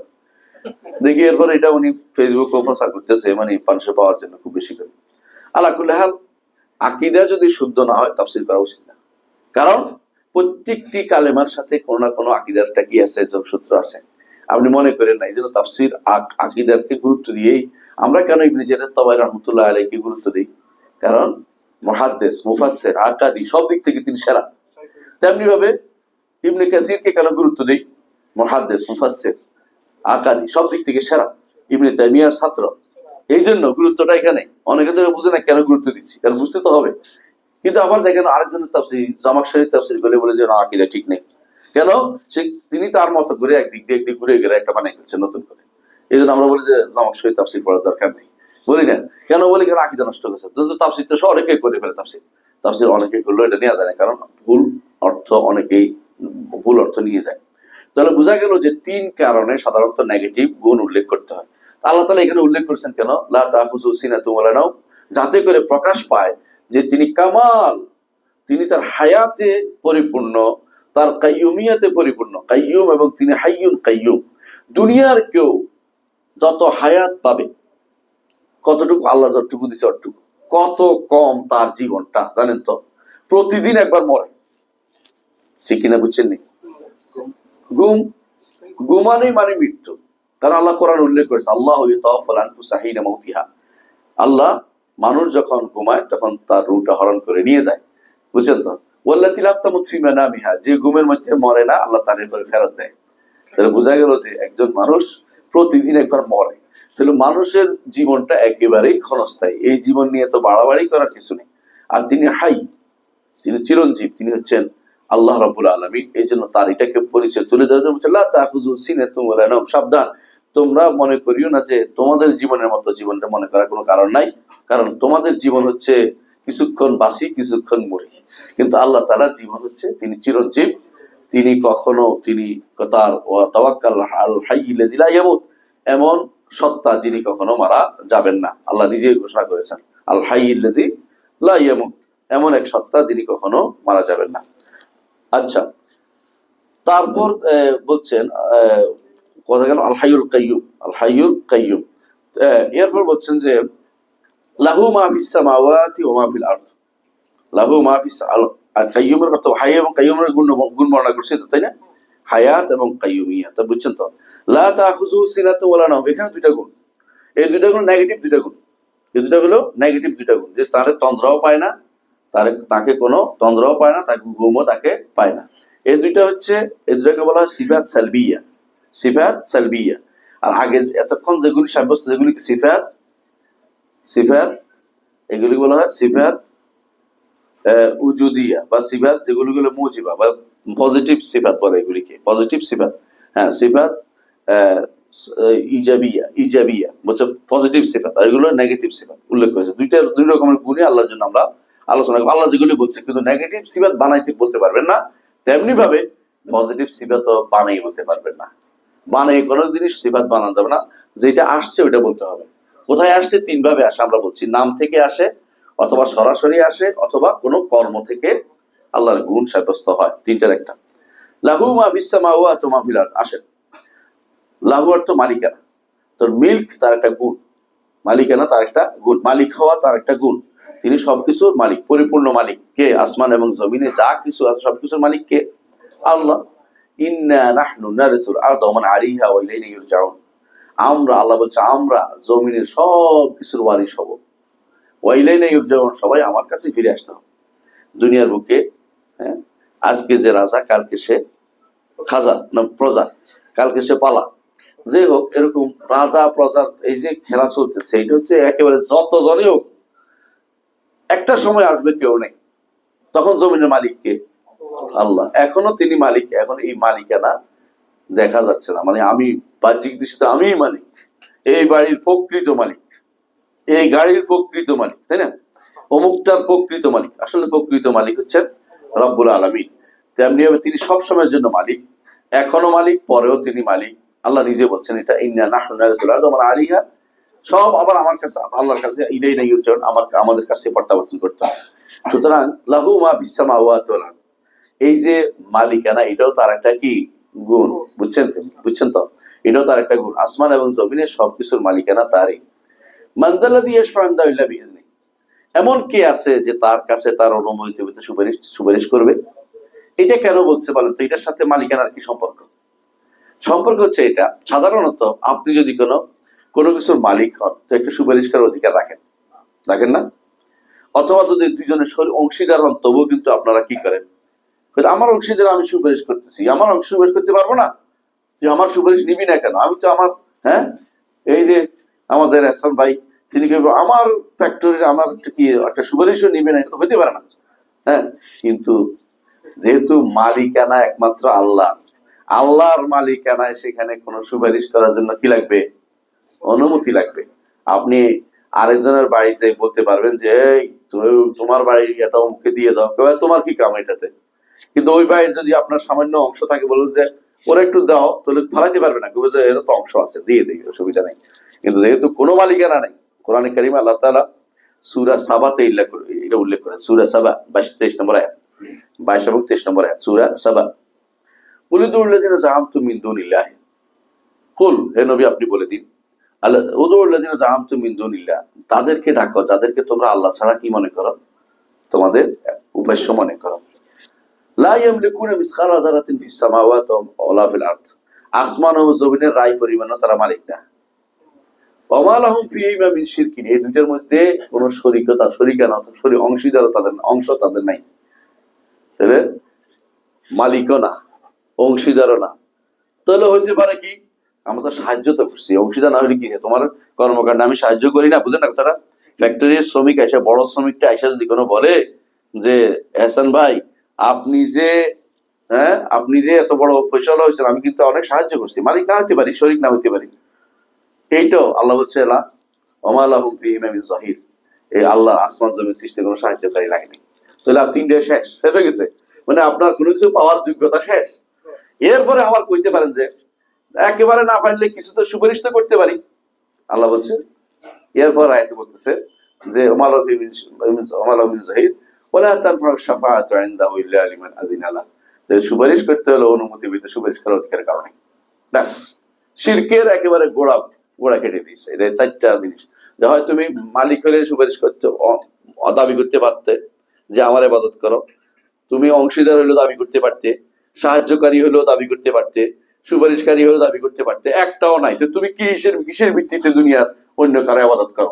ইবাদতের মালিক একমাত্র রব্বুল আলামিন ছাড়া কেউ হইতে পারে না। এই জন্য লাহু মা ফিস সামাওয়াতি ওয়াল, আসমান জমিনের মালিকানা কার? আল্লাহ। আসমান জমিনের মাঝে যা আছে সবকিছু মালিকানা আমার রব্বুল আলামিনের। মান যাল্লাযী ইয়াশফা'ু ইনদাহু ইল্লা বিইজনি, এমন কে আছে যে আল্লাহর কাছে সুপারিশ করবে তার অনুমতি ব্যতীত? সেদিন ইয়াউমা ইয়াতি লা তাকাল্লামু ইল্লা বিইজনি, নাফসুন ইল্লা বিইজনি, সেদিন কোন নফস আল্লাহর অনুমতিতে কথা বলবে না, কোন নফস আল্লাহর অনুমতিতে কথা বলবে না। এজন্য কোরআনে কারীমে কোন আয়াতে আল্লাহর সুপারিশ সাব্যস্ত করা হয়েছে, কোন আয়াতে সুপারিশ একেবারে নো করা হয়েছে। যেখানে সাব্যস্ত করা হয়েছে এটা অর্থ হলো অনুমতি সহ, আর যেখানে নো করা হয়েছে অর্থ অনুমতি ব্যতীত। অনুমতি ব্যতীত কোনো সুপারিশ হবে না, আর অনুমতি যদি কোনো হয় তখন সুপারিশটা হবে। এটাকে এইভাবে বুঝতে হবে। এই জন্য আমরা আহলুস সুন্নাহ ওয়াল জামাতের আকীদার মূলনীতির মধ্যে একটা মূলনীতি হচ্ছে এটা, যে আমরা খণ্ডিত বক্তব্য দেই না, একই বিষয়ে আসা বিভিন্ন আয়াতকে একত্রিত করে, হাদিসকে একত্রিত করে একটা সিদ্ধান্তে বসি। হয়তো কেউ বলবে যে কোনো সেদিন কি লা শাফা, কোরআন কারীম বলছে তার জন্য কোনো সুপারিশ হবে না, তো সুপারিশ নাই। মুতাজিলারা অর্ধেক নিছে, কয় সুপারিশ নেই। বুঝছেন না কথাটা? সুপারিশ নেই। আর বেদাতীরা পাইছে কোথাও বলা হয়েছে তার জন্য শাফিঈ থাকবে, তো সুপারিশ থাকবে। আমরা বলি যে সুপারিশও থাকবে, সুপারিশ থাকবেও না, দুটোই শুদ্ধ। কিভাবে? সুপারিশ থাকবে অনুমতি সাপেক্ষে, আর সুপারিশ থাকবে না অনুমতি নাই, সুপারিশ নেই, সন্তুষ্টি নাই, সুপারিশ নেই। দুই শর্তে শুধুমাত্র সুপারিশ করবে একজন মানুষ আরেকজনের জন্য যদি হাসরের দিন। দুইটা শর্ত, একটা হচ্ছে ঈমান থাকবে, ন্যূনতম সন্তুষ্টি থাকবে আল্লাহ তার উপরে, ঈমান যে যার জন্য সুপারিশ করবে এবং যে করবে উভয়ের উপরে ন্যূনতম কি থাকবে? সন্তুষ্টি থাকবে আল্লাহ। আর দ্বিতীয় থাকবে অনুমতি চাইতে হবে। অনুমতি না চাইয়া মুহাম্মদুর রাসূলুল্লাহ সাল্লাল্লাহু আলাইহি ওয়াসাল্লাম একবারও সুপারিশ করবেন না। প্রতিবারেই, বুখারী পড়েন পাবেন, প্রতিবারেই রাসূলুল্লাহ সাল্লাল্লাহু আলাইহি ওয়াসাল্লাম আরশে নিচে যাবেন, প্রত্যেকটা বারে। এমনকি এমন বর্ণনা আমি আশ্চর্য হয়েছি, পড়তে এরপর আবার যা সিজদা পড়বে, এরপর আবার যা সিজদা পড়বেন, রাসূলুল্লাহ সাল্লাল্লাহু আলাইহি ওয়াসাল্লাম শুধু সিজদা করতে থাকবেন আল্লাহকে, এরপর আল্লাহ অনুমতি দিবেন, প্রতিবার অনুমতি দিবেন। একবার না যে অনুমতি দিয়েছেন তিনি এরপর সুপারিশ করতে থাকবেন, এরকম না। বোঝা গেল যতক্ষণ অনুমতি না হবে ততক্ষণ পর্যন্ত কোনো সুপারিশ হবে না, কোনো সুপারিশ হবে না। সুপারিশের এই জন্য এই ধারণাগুলি মানুষকে শিরকে নিবৃত্ত করে। বর্তমান সময়ে অনেকেই মনে করে পীর আমার কিছু করতে পারবে না, তবে সুপারিশটা করতে পারবে। হ্যাঁ, অনেকে মনে করে যে এই তো আমি ওনার কাছে শাহজালালের দরবারে গেছি, উনি তো কিছু করতে পারেন, উনি আল্লাহর কাছে সুপারিশ করে দিবে। বুঝেন না কথাটা? এই যে সুপারিশ করবে এটা একটা মিথ্যা কথা, কারণ শাহজালাল আপনার কথা শুনতেছেন না, শাহজালাল আপনার ব্যাপারে কোনো অ্যালার্ট না, তার কোনো কাজ নেই। তার যদি জান্নাতি হয়ে থাকেন জান্নাতের কাজ করতেছেন, জাহান্নামী হয়ে থাকলে বিপদে আছেন। আমরা বলি না জাহান্নামী হয়েছে, এটা বলতেছি না, বলতেছি মানুষ মাত্রেই জান্নাতি বা জাহান্নামী, একটা না, তার মধ্যে ভেজাল তো আছেই। আর কোনটার ভিতরে আছে আমরা জানি না, কারণ একমাত্র সাহাবায়ে কেরাম ছাড়া কারোর জন্য, পরবর্তী কারোর জন্য জান্নাতে জান্নাতি বলা সার্টিফিকেট দেওয়ার সুযোগ আমাদের নাই। তো শাহজালালের কাছে আমরা কি বলতে পারি, সুপারিশ চাইতে পারি? এক যে প্রথম চাইতে পারেন এই জন্য তার অবস্থা আমরা জানি না। দ্বিতীয় অর্থ হচ্ছে, যদি একদম তিনি খাঁটি একদম নেককার বান্দা হয়, আমি যদি সুপারিশ চাই তো কি হবে? মুশরিক হয়ে যাবে। কারণ চাওয়াটা কার কাছে চাইতে হবে? আল্লাহর কাছে। আল্লাহর কাছে চাইতে হবে। ওয়াইজা সাআলতা ফাসআলিল্লাহ। রাসূলুল্লাহ সাল্লাল্লাহু আলাইহি ওয়াসাল্লাম শিখিয়ে দিয়েছেন আমাদেরকে, আব্দুল্লাহ ইবনে আব্বাস রাদিয়াল্লাহু আনহুকে পিছনে বসিয়ে, বাহনের পিছনে বসে শিখিয়ে দিয়েছেন, ইজা সাআলতা ফাসআলিল্লাহ, যখন চাইবে একমাত্র আল্লাহর কাছে চাইবে, আল্লাহর কাছে চাইবে। এখন বললাম অনেকে তো আমরা সুপারিশ চাই। হ্যাঁ, 3 ধরনের সুপারিশে বৈধতা আছে। একটা হচ্ছে নিজের নেক আমল, এটা দিয়ে আল্লাহর কাছে, আল্লাহ আমি আমার একটু নেক আমল করেছি, আপনি এই নেক আমল ওসিলা দিয়ে আমাকে দেন, এটা করতে পারে। আর দ্বিতীয় হলো আল্লাহর নাম এবং গুণের ধরে সুপারিশ দেবেন, আল্লাহ আপনার নাম গুণ, এই নামের ওসিলা, এই নামের ওসিলা আমি চাচ্ছি। আর তৃতীয় হলো নেক জীবিত উপস্থিত সক্ষম ব্যক্তির দোয়ার ওসিলা দিয়ে আপনি তার আল্লাহর কাছে চাইতে পারেন। এর বাইরে আর কোনো কিন্তু এই দুনিয়ার বুকে আর কোনো সুপারিশের কোনো জায়গা আপনার জন্য নাই। তাহলে যারাই এখন আখেরাতে সুপারিশের জন্য বসে আছে, বা দুনিয়ার বুকে আল্লাহ কোন কবরের কাছে যাইয়া বলে যে আল্লাহকে বলে দেন আমাকে এটা করতে, তারা প্রথমে শিরিক করতেছে, কারণ চাইতে পারে না, এটা চাইতে পারে না সে। দুর্ভাগ্যবশত এই জিনিসটাই আমাদের মধ্যে অনেকে বুঝে আসে না। আমাদের অনেকে বলে যে হ্যাঁ মতভেদ আছে, মানে শিরকের মতভেদ গুলো জিনিস বানাচ্ছে। আপনি কি আশ্চর্য হচ্ছেন না? এটা শিরকি জিনিস। আসেন তারপর কি বলতেছে, মানজাল্লাযী ইয়াশফা'উ ইল্লা বিইজনি। তাহলে আমরা বুঝলাম আল্লাহর অনুমতিতে কেউ সুপারিশ করতে পারবে না। এখানে আমাদের আসমত সিফাত নাই, কিন্তু একটা জিনিস আল্লাহর বড়ত্ব আছে, যে কেউ আজমতের মাসলা আসছে, যে তিনি কত বড়, তার মুলক, তিনি তার রাজত্বে এবং তার প্রভুত্বে তিনি যে একক ক্ষমতাশীল, এইটা আল্লাহর আজমতকে প্রকাশ করে। এই জন্য সূরাটা, এই আয়াতটা হলো আযীম, সবচেয়ে বড় একটি সূরা, কারণ এটা তার আজমতকে প্রকাশ করে, যে কেউ তার কাছে সুপারিশ করার জন্য যেতে পারে না। কথা বুঝলেন তো? হাসরের মাঠে যখন আল্লাহ তাআলা ক্রোধান্বিত থাকবেন, হাসরের মাঠে রাগ করবেন কিনা? রাগ করবেন। এমন রাগ করবেন, হাদিসে আছে, যখন আমরা যাব কার কাছে? আদমের কাছে। আদম কি বলবেন? আল্লাহ আজকে এমন রাগ করেছে, আগেও কোনোদিন এত রাগ করে নাই, এর পরেও কোনো আমাদের জানা নেই, তবে আমি এই কাজ করতে পারবো না। বোঝা গেল ওই দিন তিনি বেশি রাগ করবেন। কিন্তু আশারি মাতুরিদিরা বলে আল্লাহ রাগ করেন না। তো কোরআন হাদিসে যে রাগের কথা আসছে, এগুলি মাজাজ মানে রূপক অর্থে, এগুলো অর্থ ভিন্ন। আচ্ছা, আর কি? এগুলো অর্থ হচ্ছে সওয়াব দেয়া অথবা শাস্তি দেয়া। হ্যাঁ, রাগ করা অর্থ শাস্তি দেয়া, আর খুশি অর্থ সওয়াব দেয়া। কারণ খুশি হলে অসুবিধা কি? খুশি হলে তো আমরা খুশি হলে কি হাসে দেখি, তো আমরা তো আলাদা হাসে, হাই হাই হাই, তো দেহবাদী হয়ে গেল। অথচ হাদিসে, মানে ও যদ্দুর বলে আমরা আরেকটু আগাই দিই, হাদিসে আসছে এটা, ওরা এটা মানতে চায় না। অথচ কোরআন হাদিসে স্পষ্ট আল্লাহ তাআলা হাসেন। কিরকম? তার হাসার ধরন আমরা জানি না, আমাদের মতো না। আমরা হাসতে কি করি? দাঁত বের করি, মুখ বের করি, মুখ বাঁকা করি, এগুলি তো আল্লাহর জন্য সাব্যস্ত না করি, নাউজুবিল্লাহ। তবে তিনি যেভাবে বলছেন সেভাবে তার জন্য উপযুক্ত, সেভাবেই কারো তার প্রত্যেকটি গুণ এইভাবে সাব্যস্ত করতে হবে, যে তিনি যেরকম, তার যদি সত্তা যেরকম আমরা দেখিনি না দেখি ইমান আনছি, তার গুণগুলোকে আমরা সেরকম ভাবে ইমান রাখি, কোনোভাবেই সৃষ্টির মতো করে এগুলি মনে করি না। তবে অর্থটা অবশ্যই করতে হবে, কারণ এটা বুঝতে হবে, বুঝার জন্য অর্থটা লাগে। কবরের আযাব হবে, কিরকম হবে জানেন না? বুঝেন না কথাটা? তাহলে আযাব হবে এটা বিশ্বাস করেন। জান্নাতে নেয়ামত পাবেন, কি নেয়ামত পাবেন জানেন? নেয়ামত তো পাবেন। যা আপনার রু আছে, রুটা চিনেন, দেখছেন, কিন্তু আছে তো আছে। তাহলে রুটা যদি রু বুঝি না কি জিনিস, তাহলে তো হলো না। রু তো বুঝেন, কিন্তু রুটার ধরন জানেন না, এটা বলেন। ঠিক ওরকম আল্লাহ তাআলার এই গুণগুলো, এই নামগুলো, এই গুণগুলো আমরা অর্থ জানি, কিন্তু কি জানি না? ধরন জানি না। এগুলির প্রকৃত রূপ জানি না, এগুলির ধরন জানি না, এগুলো হাকিকত কি, এটা প্রকৃত হাকিকত আল্লাহ ছাড়া কেউ জানে না। কারণ তার সত্তাকে দেখি নেই, তার গুণকে কিভাবে আমরা আঁচ করতে পারবো? আঁচ করার কোনো সুযোগ আমাদের নাই। এই জন্য ইমাম তাহাবী বলতেছেন যে লা নাতাওয়াহাম মুতাওয়াহিমিনা বিআরাইনা, মত দিয়ে কোনো কিছু ধারণা করতে পারবো না। এই জায়গাতে শুধু কি বলবো?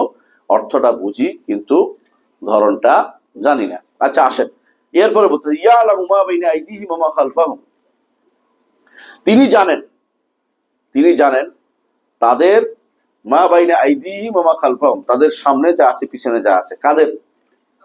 আমাদের সৃষ্টির সামনে পিছনে, অর্থাৎ আসমান এবং জমিনের মধ্যে যা কিছু আছে সবগুলির সামনে পিছনে যা কিছু আছে কে জানেন? আল্লাহ সুবহানাহু ওয়া তাআলা। তার ইলমের পরিধি কত বড় আপনি কি চিন্তা করেছেন? তার ইলমের পরিধি, এই জ্ঞানটা আপনাদের একটু এখানে স্পষ্ট থাকতে হবে।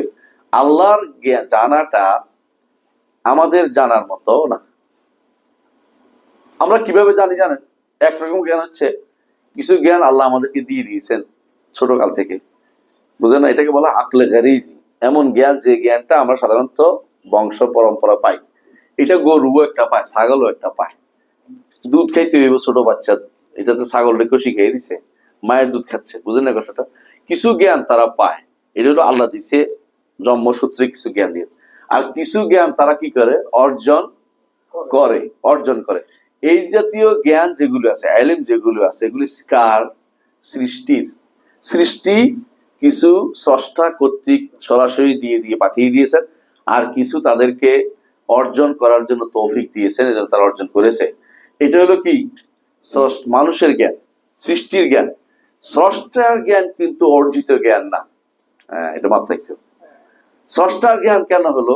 স্রষ্টার জ্ঞান আছে এই জন্য তিনি তো এটাই নির্ধারণ করছেন। আলা ইয়া'লামু মান খালাকা ওয়া হুয়াল লাতীফুল খাবীর, যিনি সৃষ্টি করলেন তিনি জানবেন না? আল্লাহ বলতেছে। অর্থাৎ তিনি জানেন কেন? কারণ তিনি তো এটা নির্ধারণ করছেন, জানবে কে? বুঝেন নাই? আপনি যে আজকে এখানে বসবেন, এটা আল্লাহ জানেন। কেন জানেন? কারণ তিনি নির্ধারণ করছেন এটা আমি এখানে বসবো, তারা এখানে বসাবো, এখানে হাঁটাবো, এখানে বসাবো, এখানে যাবে, সে কুষ্টিয়া যাবে, রাতের বেলা গাড়িতে যাবে, নির্ধারণ করছেন তিনি। তো তিনি জানবেন না, কারণ তিনি তো নির্ধারণ করছেন সব। বুঝে আসছে কথাটা?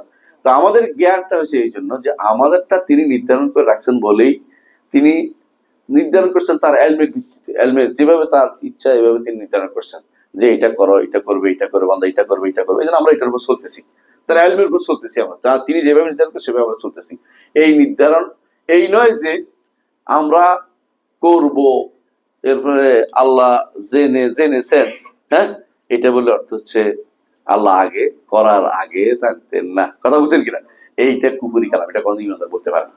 বলুন যে আল্লাহ জানেন কেন? তিনি নির্ধারণ করছেন এটা আমি কি করবো না করবো, নির্ধারণ করেছেন, লিখে রেখেছেন। শুধু নির্ধারণ করে শেষ করেন নাই, নির্ধারণ করছেন, লিখে রাখছেন। আবার প্রতি বছরে একবার একবার ঠিক করেন, আবার প্রতিদিন একবার ঠিক করে দেন, মানুষদেরকে ভাগ করে বাটোয়ারা করে দেন, কালে কি করতে হবে আগামী দিন। আল্লাহ তাআলা সবকিছু সুনির্ধারিত। এই জন্য তিনি সবকিছু জানেন। ইয়া'লামু মা বাইনা আইদিহিম ওয়া মা খালফাহুম, তাদের সৃষ্টিকুলের আসমান জমিনে যা কিছু আছে সবগুলোর আগে পিছে সবকিছু কে জানে? আল্লাহ তাআলা জানেন। ওয়ালা ইউহিতুনা বিশাইইন মিন ইলমিহি ইল্লা বিমা শা, তবে তিনি সব জানলেও মানুষ কোনোদিন, সৃষ্টির কেউ কোনোদিন আল্লাহর ইলমের দানা কিছু সামান্যতম জিনিস কেউ কোনোদিন পরিবেষ্টন করতে পারে না। পরিবেষ্টন মানে কি? ঘিরে ফেলা। একেবারে এটা বুঝেই গেছে পরিপূর্ণ এটা বলতে পারবে না। আল্লাহ যতটুক চায় ততটুক শুধুমাত্র বলতে পারে। এই জন্য ফেরেশতারা কি বলেছিল? সুবহানাকা লা ইলমা লানা ইল্লা মা আল্লামতানা।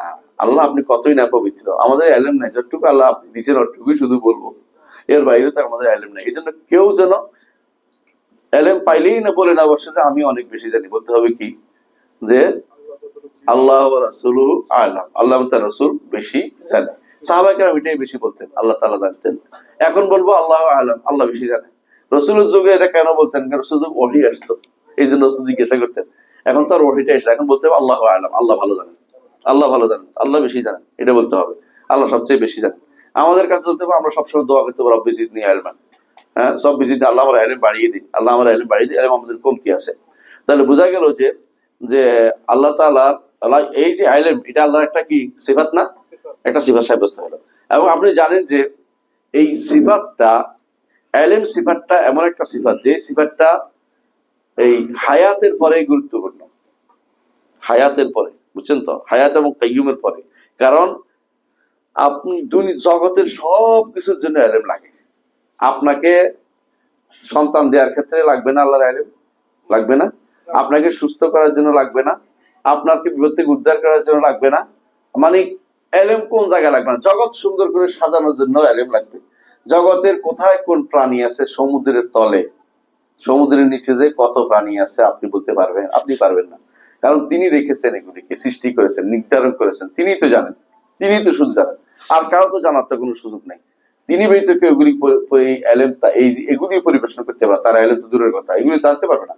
এমন কেউ নাই যে বলবে যে জগতের সব জানা হয়ে গেছে, অথবা আমি এই এবার পানির নিচে কি আছে আমার আর কোনো জানার বাকি নেই, কথা কেউ বলতে পারবে না।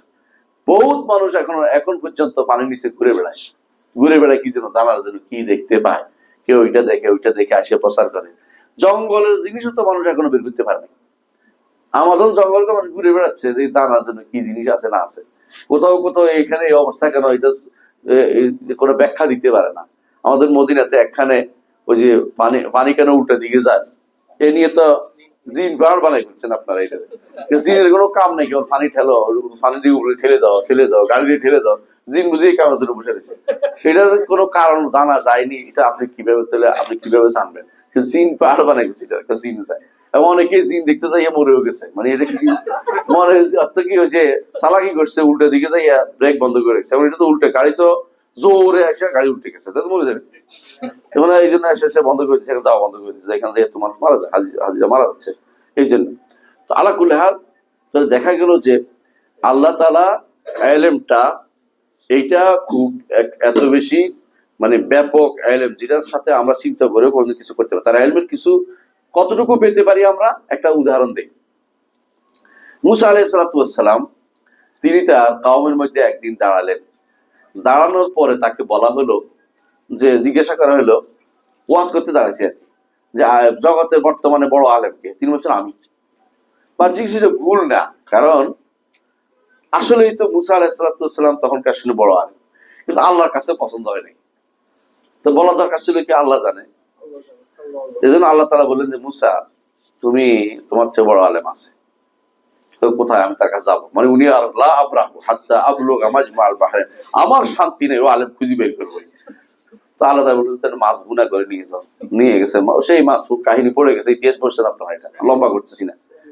কিন্তু খেজুর এবং মুসা যখন বেরিয়ে আসছেন, তখন নদীর পাড়ে দাঁড়াইছেন, দাঁড়ায় দেখলেন যে একটা পাখি সমুদ্র থেকে এক ফোঁটা পানি নিছে।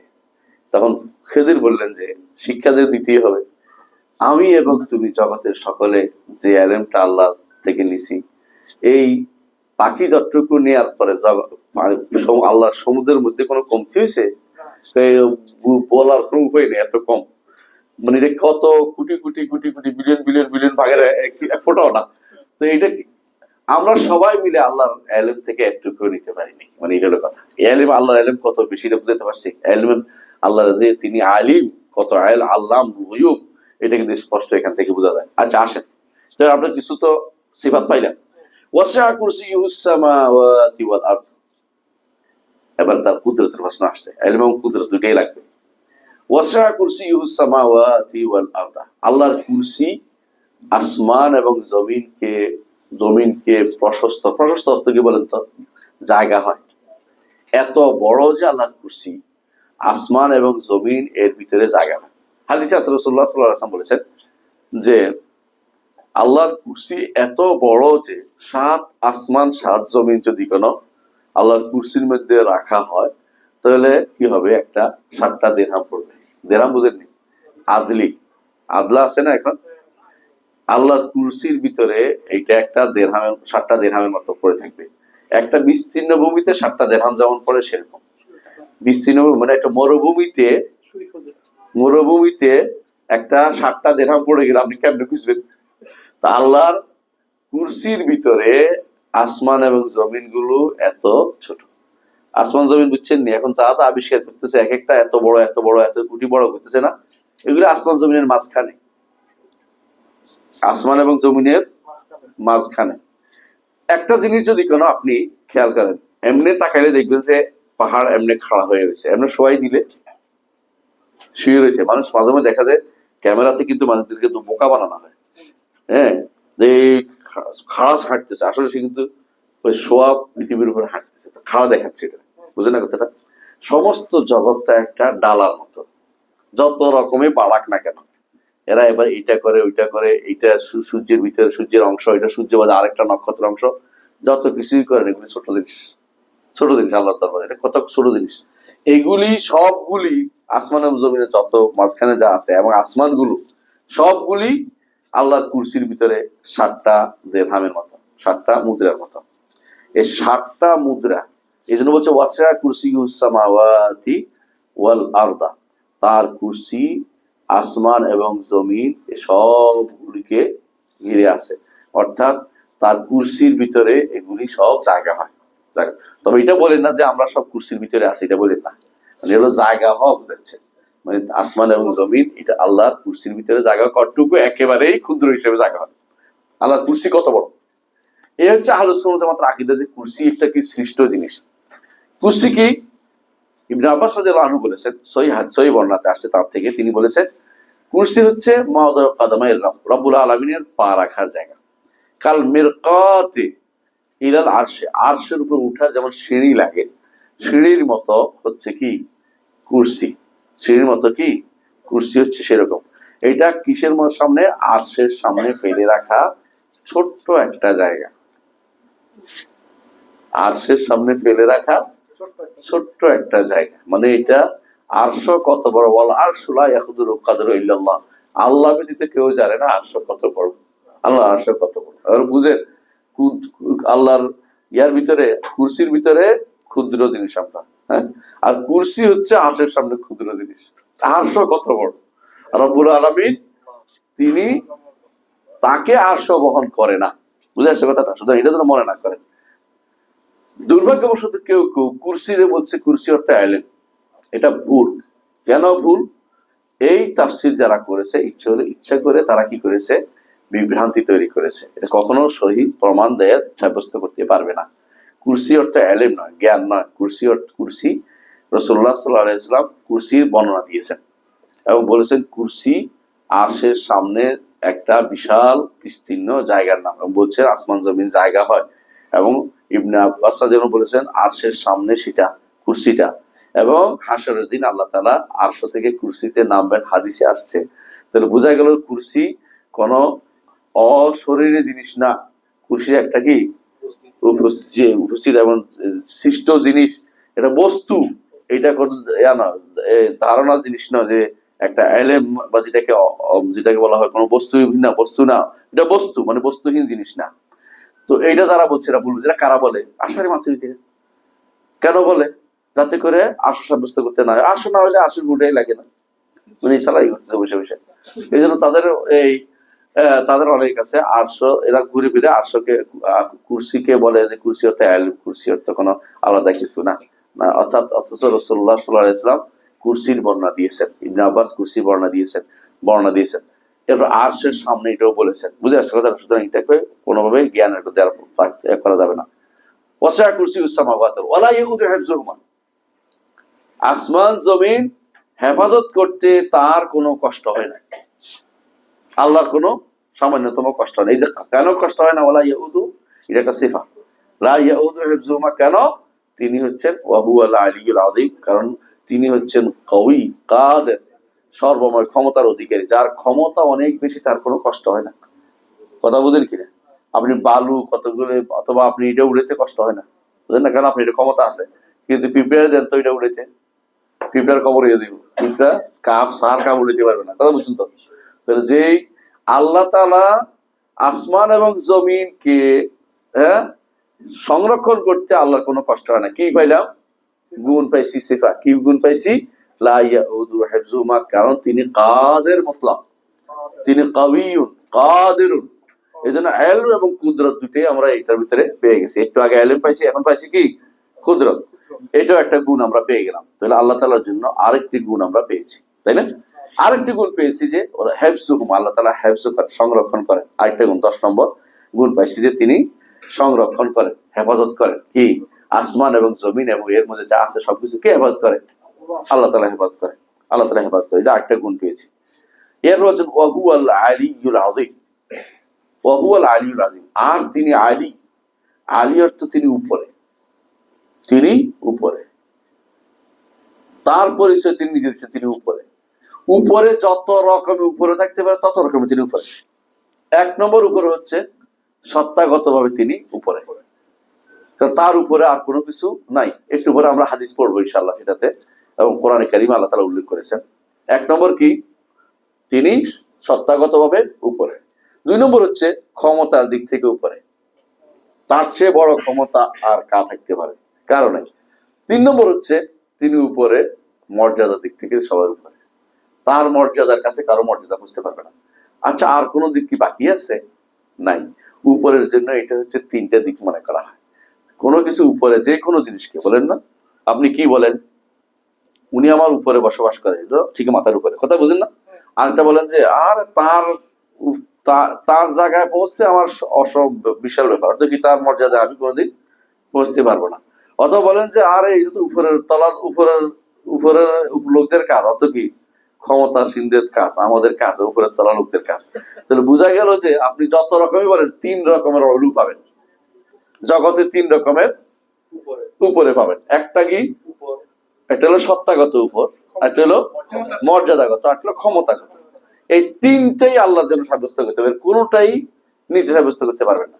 কারণ আপনি বলেন তো, আমি আবু হানিফা রাহমাতুল্লাহ সে বক্তব্যটা মনে করি আপনার দিচ্ছি, অনেকে মনে করে যে আল্লাহ তাআলাকে সত্তাগত উপরে কেন করবেন, এই জন্য আপনার ইমামই বলছে, আবু হানিফা রাহমাতুল্লাহ আলাইহি বলতেছেন, ওয়ালাইসাল আসফালু মিন ওয়াসফির রুবুবিয়্যাতি বিশাই, নিচে থাকা রবের গুণ হইতে পারে না, নিচে থাকা রবের গুণ হইতে পারে না। তারপর তিনি দলিল দিয়েছেন আর রহমানু আলাল আরশি ইস্তাওয়া।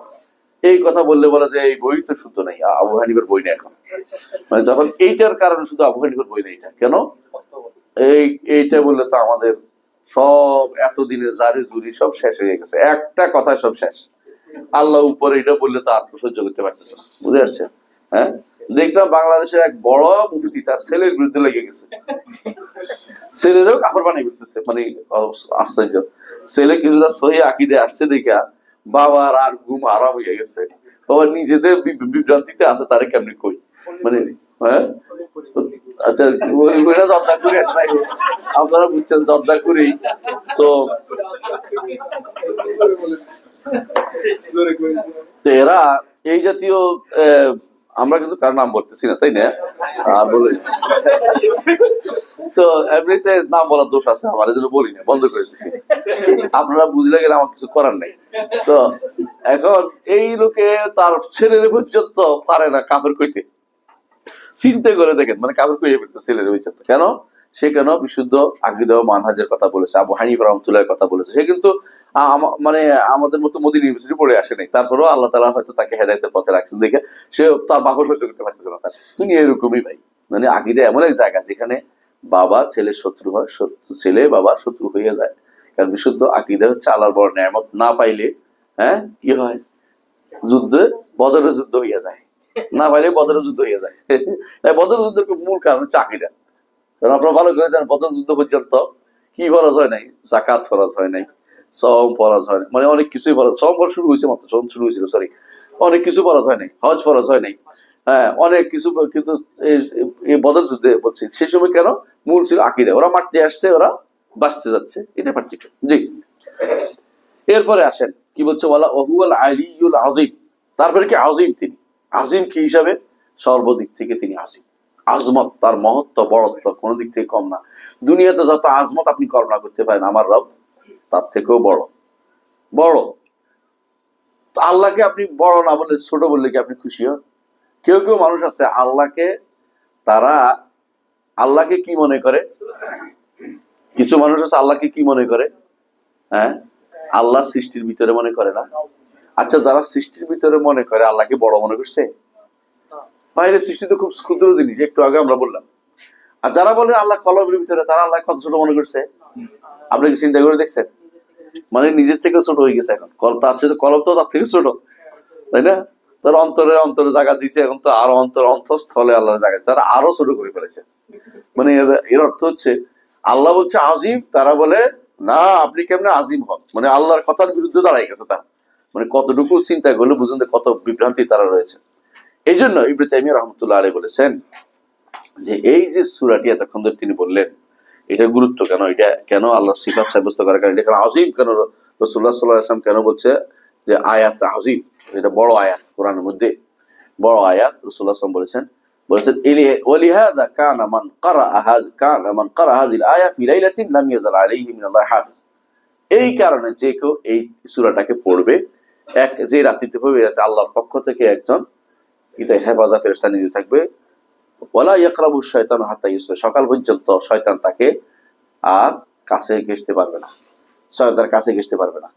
এটা কেমনে বুঝছি আমরা? এটা সহিহ হাদিসে আছে। আবু হুরায়রা রাদিয়াল্লাহু আনহু সে ঘটনা আপনারা জানেন, তাই না? কি বলছিল? তিনি যাকাতের ভিতরে জমা হয়েছিল দেওয়ার জন্য, মানে যে গরিবদের দিবি মসজিদের মধ্যে, সে এসে কতগুলো নিয়ে দৌড় দিছে, ধরে ফেলছে আমি খুব অভাবী আজকে ছেড়ে দাও, আর ছেড়ে দিছে। তো রাসূলুল্লাহ সাল্লাল্লাহু আলাইহি ওয়াসাল্লাম পরের দিন বললেন যে কি খবর, তোমার বন্দী কই? ছেড়ে দিছি ইয়া রাসূলুল্লাহ। আবার আসছে, পরের দিন আবার আসছে, তো আবার পরের দিনও ছেড়ে দিয়েছে এই ঘটনা। পরের দিন আবার আসছে, আইসা এবার আজকে আর তোরে ছাড়ছি না, শশিনা না আবার, হ্যাঁ আজকে আর তোরে ছাড়ছি না। তো বলছে না, আমি তোমার একটা শিখাই দেবো, এমন একটা দোয়া শিখাই দেবো যেটা যদি করতে পারো তো আর কোনোদিন শয়তান আসবে না। ওইটা কি বলো? মানে তিনি তো আবু হুরায়রা রাদিয়াল্লাহু আনহু এলেমের পাগল আছেন, এলেমেরটা পাইছি। অনেকে বলে যে তো শয়তান থেকে এলেম নিছে, আরে বেটা শয়তান থেকে এলেম নিয়ে যথেষ্ট বলেন। রসুলকে জিজ্ঞাসা করছে, রসুল অনুমোদন করছে, তারপরে ঠিক হয়েছে। রসুল এরপর বলছে ও কাযুব, মিথ্যাবাদী, সুতরাং আপনি যার থেকে এলেম নিতে পারেন না। এটার জন্য প্রমাণ, এটা উল্টা পাল্টা বুঝেন না, বুঝছেন না কথাটা? তো তারপরে রাসূলুল্লাহ সাল্লাল্লাহু আলাইহি ওয়াসাল্লাম বলেন যে কি বলছে তোমাকে? কয় যে আমাকে বলছে যে এই যদি এটা পড়ি, আয়াতুল কুরসি পড়ি, তাহলে শয়তান আর ঘেঁষবে না আমার কাছে। সাদাকা, তোমাকে সে সত্য বলেছে, ও কাযুব, সে মিথ্যাবাদী, সে মিথ্যাবাদী। কথা বুঝে আসছে? তাহলে যে কেউ দুনিয়ার বুকে যে সমস্ত মানহাজ ত্রুটি আছে, মানহাজ ত্রুটি বলতে হবে রসুলের মানহাজ, এটা রসুলের বেশি খেয়ে দিছে। সে সত্য বললো, এটা তোমাকে সত্য বলছে, সে মিথ্যাবাদী। সে তো আকীদা ঠিক নেই, কিন্তু দুই একটা ভালো বলছে আর কি, বুঝেন না?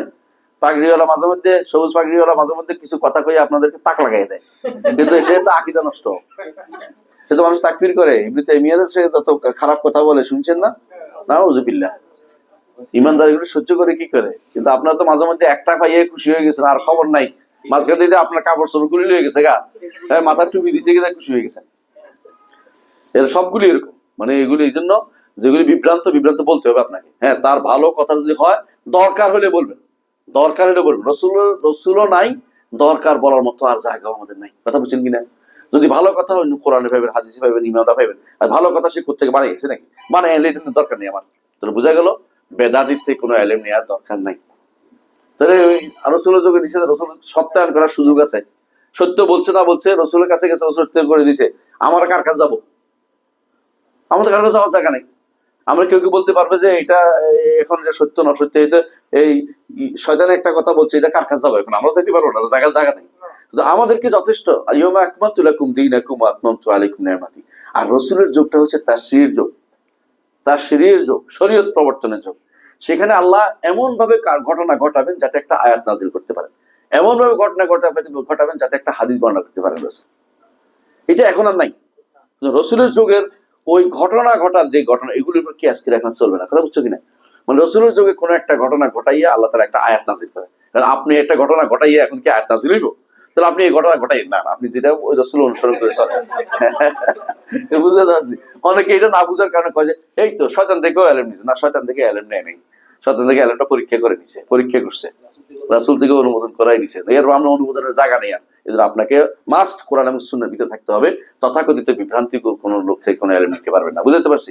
জি, এটা খেয়াল রাখতে হবে আপনাকে। তাহলে বোঝা গেল যে রাসূলুল্লাহ সাল্লাল্লাহু আলাইহি ওয়াসাল্লাম এইটাকে কি বলেছেন? বড় আয়াত, এবং হেফাজত করা একটা বড় জিনিস বলেছেন। কেন বলেছেন? কারণ এটা আসলেই বড় আয়াত। যে ব্যক্তি আল্লাহর নাম এবং গুণের সাথে থাকবে, যত বেশি আলোচনা করবে, তত বেশি সে আল্লাহকে ভালোবাসবে এবং শয়তান ওয়াসওয়াস থেকে বাঁচতে পারবে এবং কুফর এবং শিরিক থেকে বাঁচতে পারবে। এই জন্য নাম গুণের বিষয়টা খুবই গুরুত্বপূর্ণ। তো আমরা একটুকু পড়লাম, আর একটি আয়াত পড়ি নাকি? সময় শেষ হয়ে গেছে না? আছে?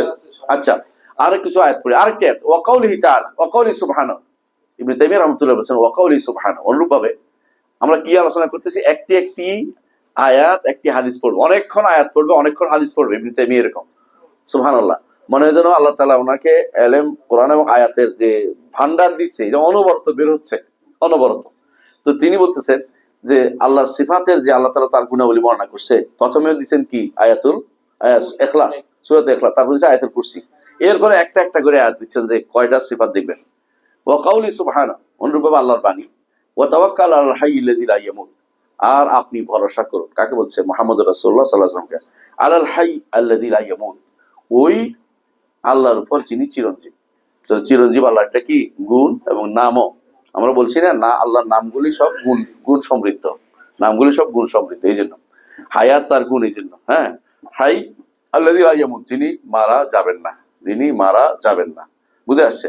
তো বোঝা গেল যে লা ইয়ামুত বলা যাবে হাইয়ের বিপরীত থাকার কারণে, নাহলে শুধু লা ইয়ামুতুল্লাহ, আল্লাহ মরে না, আল্লাহ মরে না, এটা কোনো কথাই হইল না। যেহেতু হাই বলছে এই জন্য আল হাই আল্লাযী লা ইয়ামুত, তিনি এমন এক চিরঞ্জীব যিনি কোনোদিন মারা যাবেন না। ওয়াল ইনস ওয়াল জিন ইয়ামুতুন, রাসূলুল্লাহ সাল্লাল্লাহু আলাইহি ওয়াসাল্লাম হাদিসের ভিতরে আসছে, আর মানুষ এবং জিনরা মারা যাবে। এটা হাদিসের অংশ, এটা এই অংশ হাদিসের অংশ, এটা কোরআন আয়াত।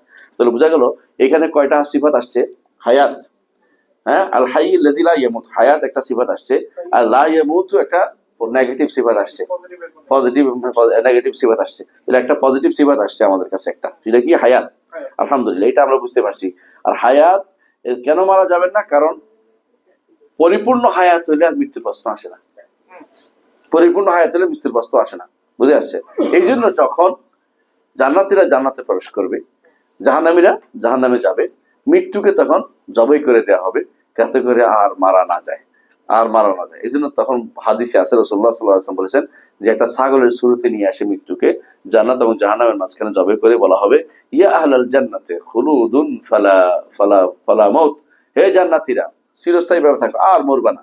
ইয়া আহলান নার, হে জাহান্নামীরা খুলুদুন ফালা ফাউত, তোমরা চিরস্থায়ী ভাবে জাহান্নামে থাকবে, ফালা ফাউত, এখান থেকে পালানোর কোনো জায়গা পাবে না। মরা তো দূরের কথা, পালানোর জায়গা নেই, আর পালাইতে পারবে না, মানে এখানে ভিতরে আপনার আটকে থাকতে হবে। তাহলে বোঝা গেল যে হায়াত এটা আল্লাহর একটি গুণ, এমন এক গুণ আল হায়াত। এটা কোন বান্দার, এটা বান্দা যদি কোনো একটা হায়াত পায় না, বাংলা আমি একটু জীবন আছে না, এটা একেবারেই আল্লাহ প্রদত্ত, আল্লাহ প্রদত্ত। অনেকে বলে, যারা বিভ্রান্ত তারা বলে যে আল্লাহ তাআলা যে আখিরাতে যে তার আমাদেরকে যে জীবনটা দিবেন, ওই জীবনে তো আমরা মরবো না, তাহলে তো আমরা তো আল্লাহ হ্যাঁ জীবনের কাছাকাছি নাও যাবি, এটা কিন্তু ঠিক না। কারণ হচ্ছে আল্লাহ ওইটা আমাদেরকে রাখবেন বলে আমরা থাকবো, কিন্তু আল্লাহ তো স্বয়ং সম্পূর্ণ সত্তা, তাহলে তো আর কেউ রাখছে এরকম না, আমাকে তিনি রাখবেন, জীবিত রাখবেন, এই জন্য আমি থাকবো। সুতরাং একটা লেদাতি, একটা লেগাই রিহি, একটা সত্তাগত, একটা অন্যের কারণে আসি। সুতরাং দুইটাকে একসাথে করে একরকম করার কোনো সুযোগ নাই। বুঝলেন কিনা কথাটা? দুইটা একরকম করার কোনো সুযোগ নাই। একটা হচ্ছে সত্তাগত, একজনের একটা আলো আছে, আমার এই আলোটা লাইটের আলো আর সূর্যের আলোকে একরকম কখনো না, কথা বুঝতে পারছি। একটা হচ্ছে আল্লাহর যে হায়াত, এটা হচ্ছে লেদাতিহি, সত্তাগত, আমাদেরটা হচ্ছে লেগাইরিহি, আল্লাহ প্রদত্ত, আল্লাহ প্রদত্ত। সুতরাং এটার তুলনা করার অর্থ হচ্ছে আমি বোকামি করা ছাড়া কিছুই না। এই তুলনা করা অবশ্যই এটা গুনার কাজ। বুঝতে পারছো কথাটা? এটা করা যাবে না। ওয়া কাউলিহি সুবহানা, আরেকটা ওয়া কাউলিহি সুবহানা, মহান আল্লাহর আরেকটা বাণী তিনি আবার উল্লেখ করতেছেন। একটা তো গেছে, এটা কি? হুয়াল আউয়াল ওয়াল আখির ওয়াজ যাহির ওয়াল বাতিন ওয়া হুয়া বিকুল্লি শাইইন আলিম। একই আয়াতের মধ্যে সূরা হাদীদের 3 নম্বর আয়াতের মধ্যে আল্লাহ তাআলা, আগেরটা সূরা ফুরকানের 58 আপনাদের কাছে বইটা আছে মনে দেখবেন, হ্যাঁ। তো এখানে এই আয়াত হাদীদের 3 নম্বর আয়াতে আল্লাহ তাআলা বলেছেন হুয়াল আউয়াল ওয়াল আখির ওয়াজ যাহির ওয়াল বাতিন, চারটা একসাথে, চারটা নাম, এর ভিতরে চারটা গুণ। বুঝে আসছে? এবং এক একটা গুণ, আমরা বলছি যে আল্লাহর গুণগুলো এক একটা গুণ আরো অনেকগুলো গুণকে শামিল করে, সেটাও আসবে। ওয়া হুয়া বিকুল্লি শাইইন আলিম, তিনি সব কিছু সম্পর্কে জানেন। এখন আরেকটা বাড়ছে, জানা একটা জ্ঞান না, গুণ না? তাহলে একই আয়াতের ভিতরে আপনি দেখেন সুবহানাল্লাহ, একটা আয়াত প্রত্যেকটা শব্দ গুণ সাব্যস্ত করতেছে, আল্লাহর গুণ সাব্যস্ত করতেছে। আর এরা গুণ দেখে না, এরা বেদাতিরা গুণ দেখে না, আশারি মাতিদের গুণ দেখে না, আল্লাহর গুণ নাই, আল্লাহর গুণ নেই, আল্লাহর গুণ কয়টা? শুধুমাত্র 7টা। তো আরগুলি কই? কোরআন হাদিসের এগুলি গুণ কই? এই জন্য তারা তাফসীর করতে গেলে গুণ দেখে না, অন্য কিছু বের করে, খুঁজি মিথ্যা কথা বের করে, খুঁজি এমন জিনিস বের করে, খুশি যেটা আসলে কোরআন হাদিসে বলে না, এটা নিজে পক্ষ থেকে বানাই করতেছে, এটা নিজে বানাই কথা বলে। দেখেন এখানে হচ্ছে হুয়াল আউয়াল, তিনি প্রথম কি? আল্লাহ, অর্থাৎ কি? যাকে কি বলা হয়? যার কোনো শুরু নেই। আউয়াল অর্থ যার কোনো শুরু নেই, যার কোনো শুরু নেই, অর্থাৎ তিনি হচ্ছে প্রথম। এটাই হচ্ছে বিশুদ্ধ শব্দ। এর বিপরীতে দুর্ভাগ্যবশত বেদাতিরা কি বলে? আউয়াল বলে না, কাদিম। কাদিম অর্থ প্রাচীন। মনে রাখবেন প্রাচীন শব্দটি হচ্ছে আপেক্ষিক জিনিস, কোথাও না শুরু হয়েছে, আপনি বুঝছেন। হ্যাঁ, যেমন আল্লাহ তাআলা কোরআনে বলছেন যে ওয়াল কামারা কাদ্দারনাহু মানাজিলা, ওয়াল কামারা কাদ্দারনাহু মানাজিলা হাত্তা আদা কাল উরজুনিল কাদিম। আর চাঁদ, তাকে আমি অনেকগুলো মঞ্জিল নির্ধারণ করেছি। চাঁদ কি করে, প্রথমে একটা ছোট্ট থাকে, বাড়তে বাড়তে বাড়তে বাড়তে ফুল হয়ে যায়, আবার ছোট হইতে হইতে হইতে এক সময় চিকন হয়ে যায়। হ্যাঁ, তো বলতেছে হাত্তা আদা, আমি চাঁদকে এত সুন্দর করে সাজিয়েছি যে বাড়তে বাড়তে বাড়তে বাড়তে এক সময় যাইয়াছে কাল অর্জুনিল কাদিম, পুরাতন কাদির মতো বাঁকা হইয়া যায়। বলে এক ফালি চাঁদ বলে না, মানে চাঁদ কিরকম হয় এখন দেখতে, ওই যেন খেজুর গাছের যে আপনি কাঁদি উঠে সেটা পাকার মতো হইয়া যায়, বুঝছেন তো কথাটা, কাল অর্জুনিল কাদিম। আচ্ছা বলেন তো, প্রতি মাসে একবার অর্জুনিল কাদিম হয় না? তো কাদিম তো প্রতি মাসে একবার হয়, সেটা পুরানটা, এটা নতুনটা। আপনার জামাইটা আজকে কাদিম, কালকে জাদিদ আরেকটা, পরের দিন এটা আবার কাদিম, আরেকটা জাদিদ আরেকটা। তো জাদিদ বা কাদিম, পুরাতন হওয়াটা হলো আপেক্ষিক জিনিস। অথচ দুর্ভাগ্যবশত আশারি মাতুরিদি এবং তাদের পূর্বসূরি এরা মুতাজিলারা, এরাদের নিকট আল্লাহর সবচেয়ে বড় গুণ হচ্ছে পুরাতন কাদিম হওয়া। অথচ কাদিম হওয়া আল্লাহর গুণ কোথাও আসেইনি। আল্লাহ হচ্ছে, এই জন্য আল্লাহ তাআলা বলতেছেন আউয়াল, আউয়াল, আউয়াল বলতে হবে। এই জন্য আমাদের শেখ মোহাম্মদ, শেখ মাশায়েখিনা, আমাদের ওস্তাদের ওস্তাদ মোহাম্মদ ইবনে ইব্রাহিম আল শেখ, মদিনা ইউনিভার্সিটির প্রথম ভাইস চ্যান্সেলর। তো তিনি বলতেন যে আমরা যেটাকে বলি যে আল্লাহ তাআলার কথা বলার গুণ, তিনি বলতেন কাদিমুন নূর বলা যাবে না, আউয়ালিয়াতুন নূর বলো। কাদিম শব্দটাই বাদ, আউয়ালিয়াতুন নূর ওয়া হাদিসুল আহাদ। প্রকারের দিক থেকে প্রাচীন, প্রথম, আল্লাহ কথা প্রথম দিয়ে কথা বলেন। আর এককের দিক থেকে যখন ইচ্ছা তখন বলেন। কথা বলার গুণগুলি, আল্লাহ তাআলা কথা বলার গুণের একটা বৈশিষ্ট্য হচ্ছে এটা, যে আগে থেকে তিনি কথা বলার গুণে গুণান্বিত, আর যখন ইচ্ছে তখন কথা বলেন।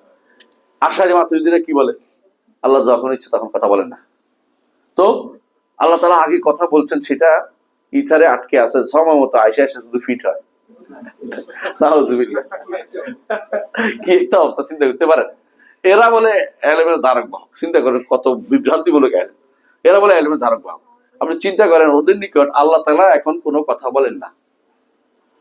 এদের নিকট আল্লাহ একবার কথা বলছেন, সে কারণ এখন কথা বলে নতুন হয়ে যাবেন, তার কেদাম নষ্ট হয়ে যাবে, প্রাচীনত্ব নষ্ট হয়ে যাবে। কেন নষ্ট হবে? যে সক্ষম সবসময় সে কথা বলতে পারে, যিনি সক্ষম তিনি সবসময় কাজ করতে পারে। ভাই, আপনি আগে লিখতে পারতেন, এখন লিখতে না পারলে এটা কি অপূর্ণতা বুঝায় না? আর আপনি অক্ষমতা বুঝায় না? আপনি আগে লিখতে পারতেন, এখনো লিখতে পারেন, যখন ইচ্ছা তখন লেখেন, আপনি হচ্ছে সেরা। কথা বুঝেন না কেন? এদের নিকট না, আগে লিখতে পারছেন ঠিক আছে, এখন লিখলে তো এই কি হয়ে গেল, তিনি নতুন হয়ে গেল, নতুন হয়ে গেল, তিনি তো আর আল্লাহ হতে পারলেন না। মানে এই হলো তাদের সমস্যা। এর জন্য তারা আমাদেরকে বলে যে এরা তো হুলুল হাওয়াদেসের কথা বলতে। হুলুল হাওয়াদেস কি জিনিস জিজ্ঞাসা করে, কিন্তু আপনারা বুঝাইবে আমার বিভ্রান্তি পৃথিবীতে কইব যে আল্লাহ তাআলা নতুন করে কিছু করার অর্থ হচ্ছে তার উপরে হাওয়াদেস আসছে, নতুন কিছু আপতিত হয়েছে। আপতিত হইতে হবে কেন? আমার তার ইচ্ছা যা ইচ্ছা তা করবেন, ওইটা শুনবে না কেন? আপনি হোক আমাদের কিতাব পড়তে হবে, তারা বুঝবেন, আপনি বুঝবেন না। মানে ওনাদের বক্তব্য না বুঝাই ভালো, মানে এই ধরনের কথা। আগে থেকে কিন্তু আপনি বুঝবেন না, তো না বুঝলে কি দরকার? আপনি কোরআন হাদিস কি আল্লাহ তাআলা কি আমাকে না বুঝার জন্য নাযিল করেছে?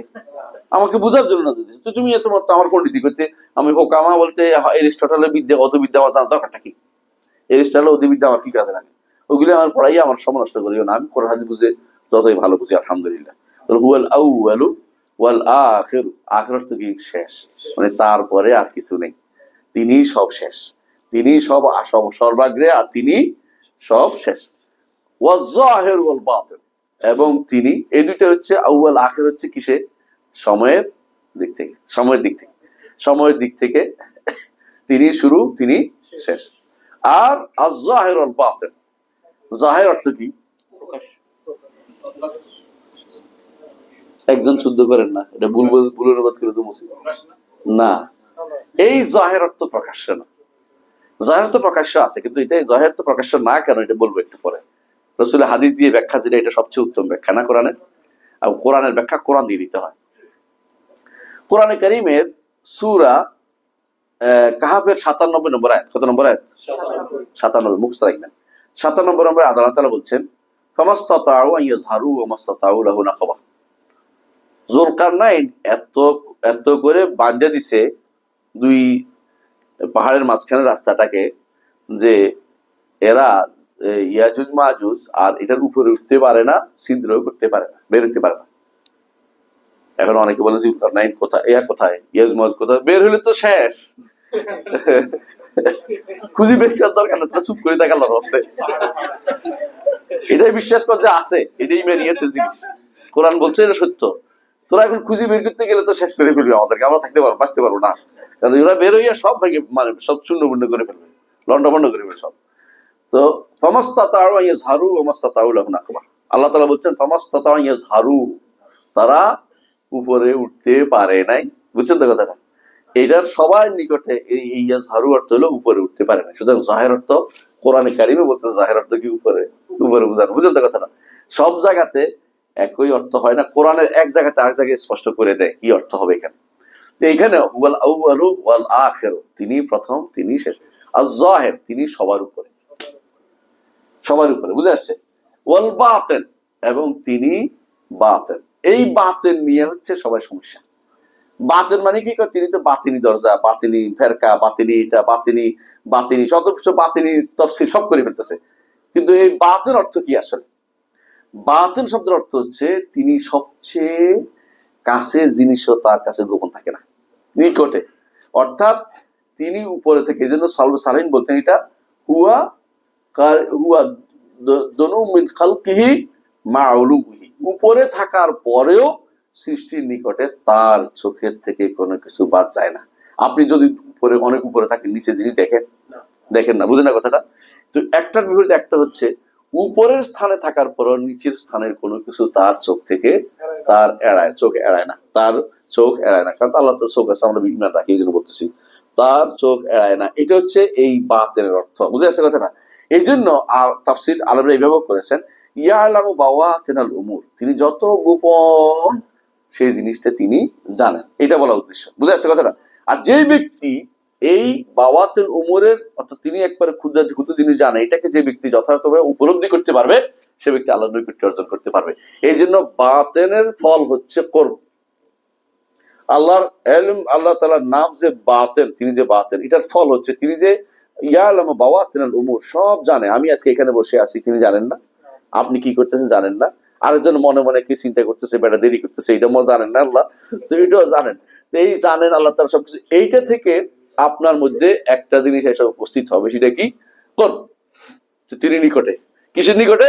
বান্দার দোয়ার নিকটে। দোয়া করতেছেন যেন তাড়াতাড়ি শেষ করে দেয়, শেষ করে দেবো ইনশাআল্লাহ। এই বান্দার নিকটে এই এই যে এইটা আসবে কোত্থেকে? যখন আপনি জানবেন যে তিনি, আমি যেখানে থাকি না কেন, তিনি কিন্তু আমাকে পর্যবেক্ষণ করছেন, আমার পক্ষে তার কাছ থেকে পালানোর কোনো সুযোগ নাই। এইটার ফল হচ্ছে গিয়ে তিনি, এখন আপনি দোয়া করলে তিনি আপনার ডাকে সাড়া দেবেন। বুঝলেন? এই করব আপনি পাবেন। তাহলে আপনাকে আগে বাতিন অর্থ বুঝছেন তো, এই বাতিন অর্থ আপনি তথাকথিত গোপন গোপন করেন না, মানে গোপন করে ফেলবেন না। আল্লাহরে গোপন করছেন কেন? এই জিনিসটা যারা বলে অর্থ ভুল করে। কেন? রাসূলুল্লাহ সাল্লাল্লাহু আলাইহি ওয়াসাল্লাম ব্যাখ্যা করে দিয়েছেন, আমাদের ব্যাখ্যার দরকার নেই। রাসূলুল্লাহ সাল্লাল্লাহু আলাইহি ওয়াসাল্লাম, হাদিসটা কোথায় আছে? একদম সহিহ বুখারীতে আছে। কি বলছে রাসূলুল্লাহ সাল্লাল্লাহু আলাইহি ওয়াসাল্লাম? সহিহ মুসলিমে আসছে, বুখারীতে আসছে। তিনি বলতেছেন, রাসূলুল্লাহ সাল্লাল্লাহু আলাইহি ওয়াসাল্লাম বলেছেন আল্লাহুম্মা আনতাল আউয়ালু ফালাইসা ক্বাবলাকা শাই। কখন বলছেন রাসূল, মনে আছে? যখন তিনি ইয়াতে দাঁড়ান, রাতে তাহাজ্জুদের সালাতে দাঁড়ান, তখন একটা, আমরা যেটা পড়ি সুবহানাকাল্লাহ পড়ি, কেউ কেউ আল্লাহুম্মা বা'id বাইনি বাইনা খাতায়া পড়ি না? তো ওই সময়ে একটা দোয়া তিনি পড়েন, সেই দোয়ার মধ্যে এটা আছে, আল্লাহুম্মা আনতাল আউয়ালু ফালাইসা ক্বাবলাকা শাই। আল্লাহ, আপনি হচ্ছেন প্রথম, আপনার আগে কোনো কিছু নাই। বুঝে আসছে? আউয়াল অর্থ বুঝে দিচ্ছি তো, ফালাইসা ক্বাবলাকা শাই, আপনার আগে কোনো কিছু নাই। ওয়া আনতাল আখিরু ফালাইসা বা'দাকা শাই, আপনি শেষ, আপনার পরে আর কিছু নেই।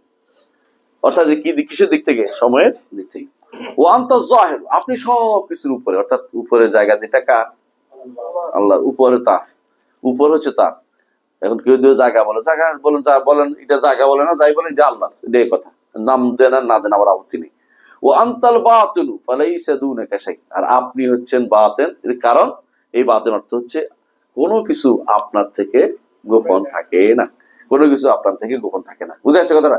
এই ব্যাখ্যাই যুগ যুগ আলেমরা করেছে, এইটা যুগ যুগ আলেমরা করেছে, যে আপনার বান্দার পেটের ভিতরে কোনটা আছে এটাও আল্লাহ জানেন, জানেন কিনা?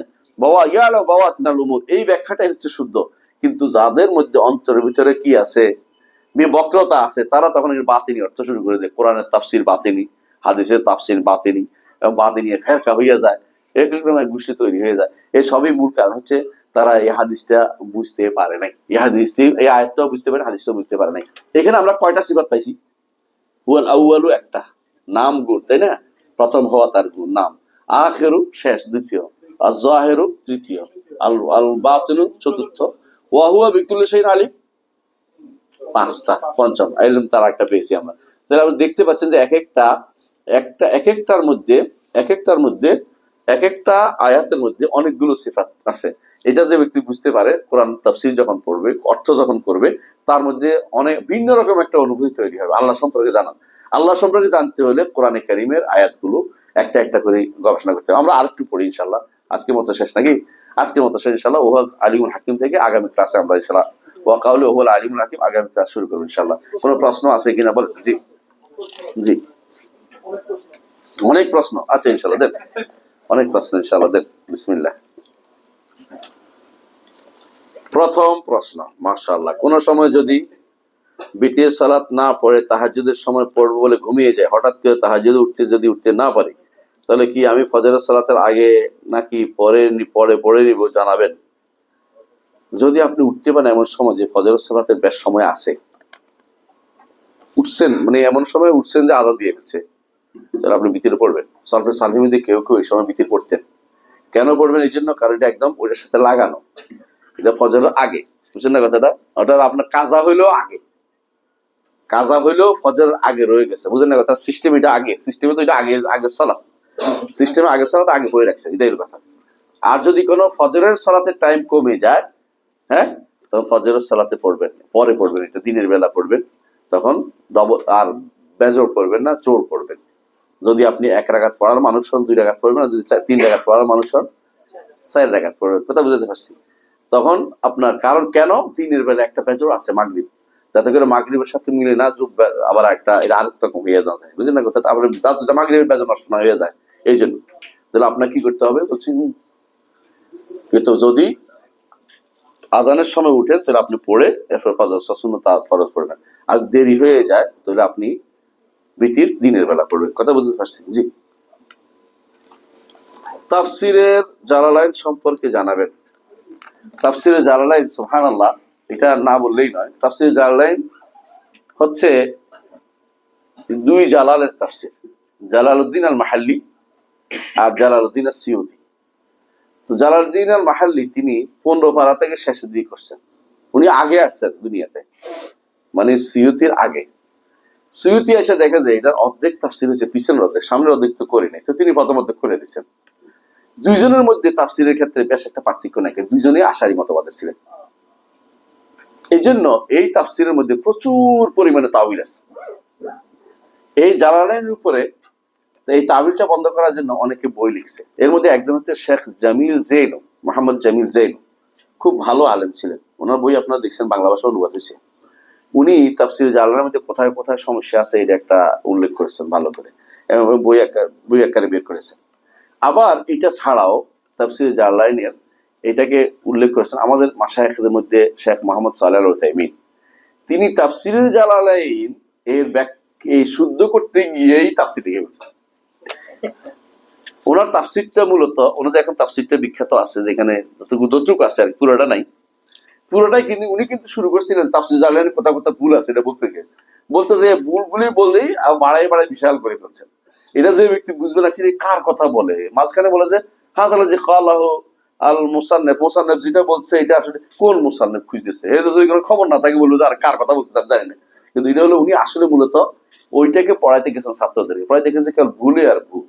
আর উনি যেভাবে বের করছেন সুবহানাল্লাহ, আর কেউ আকীদার মাসলা এইভাবে এটা থেকে বের করতে পারে না। কারণ দুইজনে তো আশারি মতবাদের, যেখানে যেখানে তাদের মতের বিরুদ্ধে গেছে সেখানে সেখানে তাওয়িল তৈরি করেছে। এমন তথ্য নিয়ে আসছে যে তথ্য আমি আর এর আগে আমরা যদি নিজেরা পড়তাম পাইতাম না, কিন্তু আলহামদুলিল্লাহ শেখের বই থেকে পড়ার কারণে পেয়েছি। শেখ আব্দুল হামিদ আল ফাইজি হাফিজাহুল্লাহ, পশ্চিমবঙ্গের, ভালো আলেম। তো তিনি সুবহানাল্লাহ, তিনি এই যে সমস্ত জায়গাতে জালালের ভুল আছে এরকম বই একটা লিখছে বাংলায়, এবং এটা বোধহয় আপনার কাছে আছে না? আছে, আছে না? আসান ভাইয়ার না, আলাদা। তিনি আলাদা একটা বই লিখছেন যার মধ্যে তিনি এই ইয়ার মধ্যে এই জালালের মধ্যে ভুলগুলি লিখছেন, জালালের ভুলগুলি লিখছেন।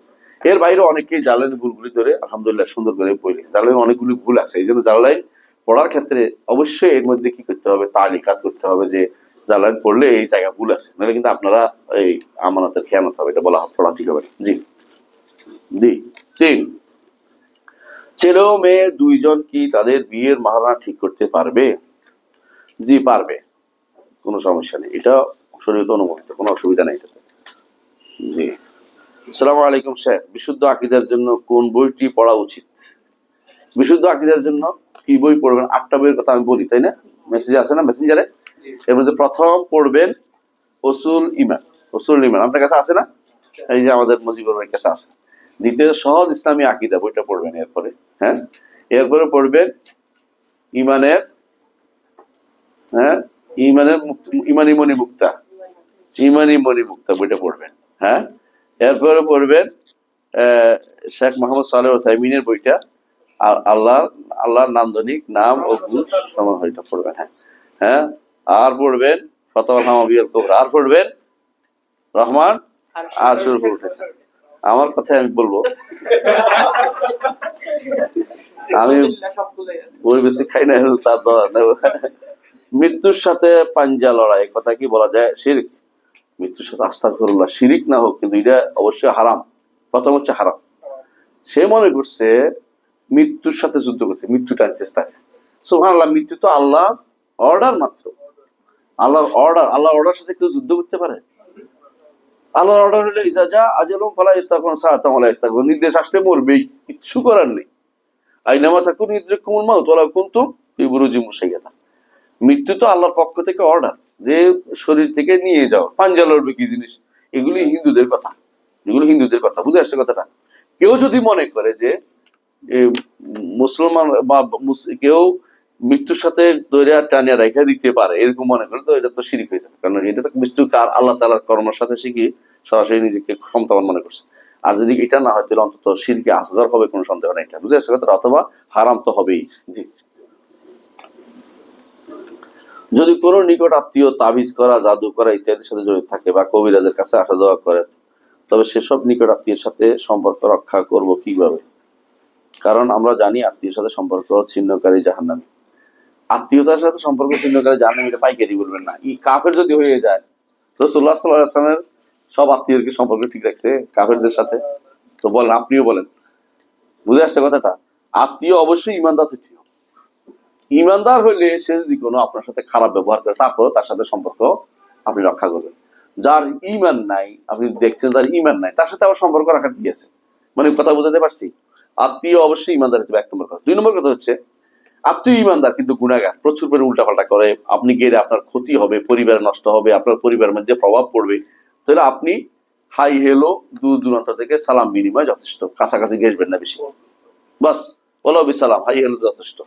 আর যদি বলেন যে না আমি গেলে তারে বুঝাইতে পারবো, তাহলে আপনি বুঝাইতে পারবেন, যেটা আপনি দেখবেন মাসলাহাত, সেটা করবেন। কিন্তু যদি আপনি তার সাথে চলাফেরা করে আবার তাদের প্রভাবিত হওয়ার সম্ভাবনা থাকে, তো তার থেকে দূরে থাকবেন। কারণ ইমান বড় জিনিস, ইমান বড় জিনিস। তখন আপনি দুনিয়ার কোনো কারণে তার সাথে সম্পর্ক ছাড়েন না, আপনি সম্পর্ক ছাড়ছেন কি জন্য? আল দ্বীনের জন্য। আর আল্লাহ তাআলা বলেছেন, লা তাজিদু কওমান ইউমিনুনা বিল্লাহি ওয়াল ইয়াউমিল আখির ইয়াওয়াদুনা মান হাদ্দাল্লাহা ওয়া রাসূলাহু ওয়ালাউ কানু আবাহুম আও আবনাহুম আও ইখওয়ানাহুম আও আশীরাতাহুম উলাইকা কাতাবা ফি কুলুবিহিম ঈমান ওয়া আইয়াদাহুম বিরূহিম মিন। বুঝেছেন? আল্লাহ তাআলা বলছেন যে ঈমান রক্ষার্থে সম্পর্ক রক্ষা করা অনেক সময় কাটা করতে হয়। বুঝে আসছে? এটা ঈমানের কারণ। আসসালামু আলাইকুম ওয়া রাহমাতুল্লাহি ওয়া বারাকাতুহু। ওয়া আলাইকুম আসসালাম ওয়া রাহমাতুল্লাহি ওয়া বারাকাতুহু। কোন স্পেসিফিক হিন্দু বা বিধর্মীকে জাহান্নামী বলা যাবে? যেমন যদি মিস্টার রুবেল হিন্দু হয়। আহারে আস্তাগফিরুল্লাহ, রুবেল হিন্দু হতে যাবে কেন? তাহলে কি আমরা বলতে পারি মিস্টার রুবেল জাহান্নামী? আমরা এভাবে বলবো, রুবেল যদি কুফরি করে মারা যায় তাহলে সে জাহান্নামী হবে চিরস্থায়ী। বুঝে আসছে কথাটা? যেমন আমরা বলবো যে রবীন্দ্রনাথ যদি কুকুরি অবস্থা মারা গিয়ে থাকে চিরস্থায়ী জাহান্নামী, আমরা এইভাবে একটা শব্দ লাগাবো। কারণ লাগাবো কেন? আমি তো জাহান্নামী বলতে হলে তার শেষ অবস্থা জানতে হবে, আমি তো জানার কোনো সুযোগ আমার কাছে নেই। হ্যাঁ, কথা বুঝাতে পারছি? জাহান্নামীদের তার কুফুরিটার উপরে মারা যেতে হবে। এমনি স্বাভাবিকভাবে বলা যায় প্রত্যেকটি হিন্দু কাফের জাহান্নামী, প্রত্যেকটি ইহুদি জাহান্নামী, প্রত্যেকটি নাসরানি জাহান্নামী, প্রত্যেকটি মাজুসি জাহান্নামী। মুসলিম ছাড়া কেউ জান্নাতে যাবে না, সবগুলি জাহান্নামী। এটা আম কথা। কিন্তু একটা নির্দিষ্ট ব্যক্তিকে যখন বলবেন তখন তারে কি বলবেন? একটু লাগাই দেবে কি, যদি এই অবস্থায় মারা যায়, যদি এই অবস্থায় মারা যায়। এই জন্য ইমাম যাহাবী রহমতুল্লাহ আলাইহি, আল্লাহ তাআলা তাকে এত এত সুন্দর ইয়া দিয়েছেন, বুদ্ধি দিয়েছেন। তিনি বলতেছেন, যখন ইবনে আরবির কথা উঠছে তখন তিনি বললেন, আমি জানি না লোকটা কিসের উপর মারা গেছে। কেমনে করে দেখেন, যদি তার এই কিতাব, তার এই ফুসুসুল হাকামের মধ্যে একটা কিতাব আছে ফুসুসুল হাকাম, হ্যাঁ, এই কিতাবের মধ্যে যদি শিরিক না থাকে পৃথিবীর কোথাও শিরিক নেই। মানে এই কিতাবের শিরিক নেই, পৃথিবীর কোথাও শিরিক নেই। এই জন্য উনি এইভাবে বলেন, মানে যদি কোনো কিসের উপর মারা গেছে আমি জানি না। কেন বলতেছেন? কারণ যদি কোনো শেষ পর্যন্ত তওবা করে থাকে তো আমি জানাই বানাই বলছি কেন আমি জানি না। এই জন্য আপনি স্বাভাবিকভাবে যে যেটার উপর মারা যাবে সেভাবে বলবেন যে একজন হিন্দু যা কাফের। সেই ব্যক্তি কিসের উপর মারা গেছে এটা আমি নির্ধারণ করার দায়িত্ব তো আমি পারতেছি না। এমনি আমভাবে বলবেন হিন্দু কাফের জাহান্নামী, কিন্তু নিজের একটা ব্যক্তিকে জাহান্নামী বলার আগে বলবেন যে যদি সে এই দুনিয়াতে যে অবস্থা ছিল এই অবস্থা মারা গিয়ে থাকে, নতুন ইমান না এনে থাকে, তো সে জাহান্নামী। জানেন তোর জানেন। বিসমিল্লাহ। আমার মা রাহিমাহুল্লাহ গত 13 তারিখে ইন্তেকাল করেছে। আমার স্ত্রী আমার মাকে স্বপ্নে দেখেছে ব্যথা, আবার আমার ভাই দেখেছেন খুশি। এই স্বপ্নগুলোকে কিভাবে বুঝবো? আল্লাহ আপনাকে দেখা দেন। এগুলি কোনো কিছু বুঝায় না, এগুলি আপনার উপরে প্রভাব পড়ে। মানে আপনি আপনি যদি মনে করেন যে, অনেক সময় মানুষ মনে করে যে মানুষের মাথা আসে, ব্রেনে আসে যে আমার মা হয়তো কষ্টে আছে, তখন কষ্টই দেখে। যেমন মানে মা খুশিতে আছে খুশি দেখে, অথবা কোনো কারণে তার সাথে মানসিকভাবে কষ্টে আছে তখন তার মাকে খারাপ ভাবে দেখে। এটা হলো মানুষের পেরেশানি খেয়াল। এগুলির কারণে মা কষ্ট পাচ্ছে বা মা আনন্দে আছে, জান্নাতে গেছে, কোনটাই বলা যাবে না। তো এই স্বপ্নগুলি কোনো দলিল না, এই স্বপ্নগুলি দলিল দেওয়া যাবে না। বুঝে আসছে কথাটা? তো আমরা অনেক সময় এরকম প্রশ্ন যদি আমাদের কাছে আসে, আমরা কি করি জানেন? তারা যতই বলে সে শুনবে না, তো আমরা বলি আচ্ছা মায়ের জন্য সদকা গুলো তো নাই, মায়ের জন্য কিছু সদকা করে দেন। এর অর্থ এই নয় যে মা কষ্টে আছে, উদ্দেশ্য হচ্ছে তুমি বোধ দিবা টিবা না কিছু, তো আমরা এই জন্য বলি তুমি সদকা দেখো। এটা কিন্তু তাবিন না, এটা তাবিন না। আমরা কেন বলি সদকা করতে? কারণ আমরা বুঝি যে এই লোকটা এখন তারা যতই বুঝে যে মারে তো এইভাবে দেখছি, এটা আবার কি দেখলাম, তো কি দেখলাম এটা তোরা কেমন বোঝাবো? এটা তো কোনো তাবিন আমার কাছেও নাই। মাকে অবস্থা দেখলে এটা হবে, এই অবস্থা দেখলে হবে এমন কথা রসুলও বলেন নাই কোনোদিন। বুঝে আসছে? হ্যাঁ, যদি কোনো সবাই মিলে দেখে যে তিনি খুব কষ্টে আছেন, তার সমস্যা আছে, তখন হয়তো বুঝতে হবে যে আল্লাহ তাআলা আপনাকে ইঙ্গিত করতেছেন যে আপনার এই মৃত মানুষটির জন্য আপনার কিছু করণীয় আছে। কিন্তু কেউ ভালো মন্দ দেখছে, কেউ মন্দ দেখছে, দুইটাকে একসাথে করার কোনো সুযোগ নেই। এই প্রশ্ন কার? থাক। গান শোনার আসক্তি থেকে মুক্তি লাভের উপায় কি? গান শোনার আসক্তি থেকে মুক্তি লাভের উপায় হচ্ছে গানের যে জিনিসটা হাত থেকে সরাই ফেলেন। আপনি একটা বাটন মোবাইল কিনেন, আপনি একটা বাটন মোবাইল কিনেন, যেখানে কিচ্ছু আসে না, শুধু দরকারি টেলিফোন, আর কিচ্ছু আসে না। আর বাটন মোবাইল, আজকাল মোবাইলে গান শোনা, আপনি গান শোনার সময় পায় না। বুঝে যাচ্ছে কথা? কানের মধ্যে কিছু ঠোসা দিয়ে না, আল্লাহর হস্তে শোনার চেষ্টা করেন, রাস্তার মধ্যে এক্সচেঞ্জ করিয়েন না এটা দিয়ে। আর একটু কোরআন তেলাওয়াত শোনার চেষ্টা করেন, মসজিদে আগে হাজির হন, কোরআন পড়তে চেষ্টা করেন, বই পড়ার চেষ্টা করেন, মাহফিলে হাজির হন, ওয়াজে হাজির হন। ডক্টর সাইফুল্লাহ আসবে, মঞ্জুর এলাহি আসবে আপনাদের এখানে, তাদের কথা শোনার চেষ্টা করেন। এরা আলেম দ্বীন, এদের কথা শুনে ইনশাআল্লাহ। ওয়া মিদাদা কালিমাতিহি, অর্থাৎ তার বাণীসমূহ লেখার কালি পরিমাণ। এটা আমরা একটু বুঝিয়ে বললে আমাকে না, একটু একটু আরো একটু বুঝিয়ে বললে উপকার হতো। এটা তো একটা জিনিস দেখেন, 4টা জিনিস বলছে সুবহানাল্লাহ বিহামদি আদাদা খালকি। সৃষ্টি কত আছে তার গুনতে পারবে কেউ? এত সৃষ্টি পরিমাণ আল্লাহ আপনার জন্য, সুবহানাল্লাহ ওয়া বিহামদি, আপনার জন্য এতগুলি সুবহানাল্লাহ। আদাদা খালকি রিদা নাফসি, আপনার সন্তুষ্টি। একটা হলো গনা যায়, এটা হলো, বুঝছেন তো? গনা যায় কোনটা? গনা যায় কোনটা? একটা হলো গণনা করা যায়, এটা হলো আদাদা খালকি। আর রেদা নাফসি, এটা হলো কি? এটা হলো রেজার সন্তুষ্টি, মানে আপনি যত সন্তুষ্ট হন। এটা তো এটা হলো ইয়া টাইপের, মানে এটা প্যারামিটার টাইপের জিনিস, বুঝছেন না? সন্তুষ্টির তো কোনো মিটার আপনি তৈরি করতে পারবেন না। এটা এই জাতীয় দিকে। তাহলে একটা গেছে গণার দিকে, একটা গেছে মর্যাদার দিকে, সম্মানের দিকে, কত উপরে উঠতে পারে। তো এটা একটা সুবহানাল্লাহ বিহামদি আদা খালকি রিদা নাফসি, তাই না? একটা জিনাতে আসে ওজনের দিকে, একটা ওজনের দিকে একটা গেছে জিনাতে। আরশের ওজন তো ওরে বাবা রে বাবা, কে বলবে আরশের ওজন কত, বুঝলেন না কথাটা? বাকি রইল 4 নম্বরটা। এটা কি? একটা হলো তরল জিনিসের, তরল জিনিসের দিক থেকে, তরল কত তরল জিনিস হইতে পারে, বুঝেন না কথাটা? সেটা বোঝা যাবে 7 সমুদ্র 13 নদী যদি কোনো আল্লাহ কলম লেখা কালি লেখা বাণী লেখার কালি হয়, তাহলে কিন্তু আল্লাহ বাণী লেখা শেষ করতে পারবে না। তাহলে এখন মিডাদে কালেমাত কত আসতে পারে, অর্থাৎ যত রকমের ভেজা জিনিস পাওয়া যায়, যত রকমের, অর্থাৎ সব রকমের সার্বিক সব রকমের হাম সুবহানাল্লাহি ওয়া বিহামদিহি আল্লাহ নির্ধারণ করেছেন। কেন রাসূলুল্লাহ সাল্লাল্লাহু আলাইহি ওয়াসাল্লাম বললেন যে তুমি, তোমার কাছ থেকে যাওয়ার পরে আমি 4টা কথা বলেছি না 3টা কথা বলেছেন? 4টা কথা। সুবহানাল্লাহি ওয়া বিহামদিহি আদাদা খালকি রিদা নাফসি জিনাতা আরশি মিদাদা কালিমাতি। তুমি সারাক্ষণ যা কইছো এই সবগুলি কি জায়গা রাসূলুল্লাহ সাল্লাল্লাহু আলাইহি ওয়াসাল্লাম কারে বলছেন?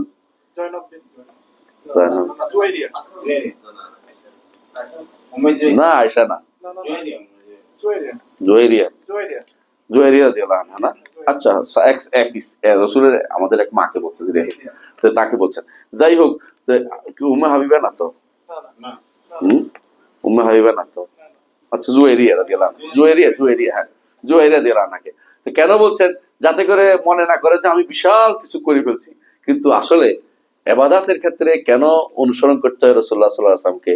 কারণ আপনি অনেক দোয়া করছেন, দেখা গেছে যত দোয়া করছেন সবগুলি আছে কোথায়?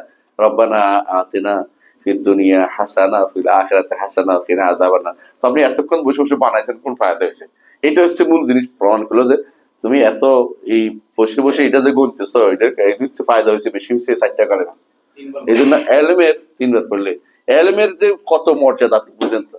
যে ব্যক্তি জানে না সারাদিন কষ্ট করে, যে জানে একটু কষ্ট করছে বিশাল কিছু পেয়ে গেছে, ফায়দা। এই জন্য এলমের মর্যাদা অনেক বেশি। আসসালামু আলাইকুম রহমতুল্লাহ। ওয়ালাইকুম আসসালাম। শেখ, আপনাকে আমি আল্লাহ সন্তুষ্টির জন্য বলছি। আল্লাহ আপনাকে, আল্লাহ আপনার উপর সন্তুষ্ট হন, আল্লাহ আপনাকে ভালোবাসুন, দোয়া করুন। সময়ের বরকত কিভাবে পাবো? এটা তো আমিও বিপদে আছি, আপনারা কি বলতে হবে? আমি সময়ের বরকতের কি বেজালে আছি? একটা পড়তে বসছি, 1 পৃষ্ঠা 2 পৃষ্ঠা পড়ার পরে দেখেছি কত মানুষ চলে আসে, এটা হয়েছে কথা হয়েছে, টেলিফোন আসতেছে, মোবাইলের জ্বালায় অর্ধেক শেষ। না, সাইলেন্ট করে দিলেও সমস্যা কি? মানুষের অনেক প্রয়োজন থাকে, এমনও হইতে পারে তারা মহাবিপদে আছে, এই জন্য ধরি। আমি তালেবে ইলম, সময়ের বরকত পেতে হলে আল্লাহর কাছে দোয়া করতে হবে। ইমাম জাহাবি বলতেছে যে আমি জানি না এমন কোন আমল করেছে, এমন কোন দোয়া করেছে আল্লাহর কাছে কে, নবী, যে আল্লাহ তাআলা তার সবকিছু কবুল করে গেছে। বুঝছেন তো? সময়ের বাচ্চা কয় বছর? 42 বছর। 42 বছর বাচ্চে, আর আপনি যে সারা জীবন পড়েও শেষ করতে পারেন ওর বই। এবং কোন কোন বই এমন যে ঘরে ঘরে আছে, আছে না? ইমাম নববীর বই রিয়াদুস সালেহিন ঘরে ঘরে, অনেক 40 হাদিস মানুষ মুখস্থ করে, বুঝেন না কথাটা? তাহলে এমন ইনি বলতেছে। আবার ইমাম জাহাবি বলতেছে যে এই আফসোস করে আমি দোয়া করছি আল্লাহর কাছে যেন আমার যেন কবুল হয়, সবগুলি কবুল হয়ে গেছে। ইবনে হাজার রহমতুল্লাহ আলাই তিনি বলতেছেন, দেখেন এক একজনের দোয়ার সিস্টেম দেখেন কিভাবে আছে, দোয়ার কাজে কেমন লাগে। বলছে আমি মক্কা গেছি, যাইয়া খাইছি, ওই যে জমজমের পানি খাইছি, খাইয়া দোয়া করছি যেন আমি হাদিসের ক্ষেত্রে ইমাম জাহাবির মতো হইতে পারি, অমুকের ক্ষেত্রে অমুকের মতো হইতে পারি। সবগুলি হয়ে গেছি। দোয়া কেমনে কাজে লাগে? সুতরাং সময়ের বরকত আল্লাহর কাছে চাইবেন, আল্লাহর কাছে সম্ভব। দ্বিতীয়, শেষ নেই, আমি তালেবে ইলম হিসাবে থাকতে চাই, তালেব হিসাবে আমরাও থাকতে চাই। লাভ কি? ফেরেশতা ডানা বিছিয়ে থাকবে সবসময়, ফেরেশতা ডানা বিছিয়ে থাকবে। আপনি তালেব ইলম থাকলে কি হবেন? আপনি মরে গেলেও ফি সাবিলিল্লাহ, আপনি মরে গেলেও ফি সাবিলিল্লাহ মানে কি?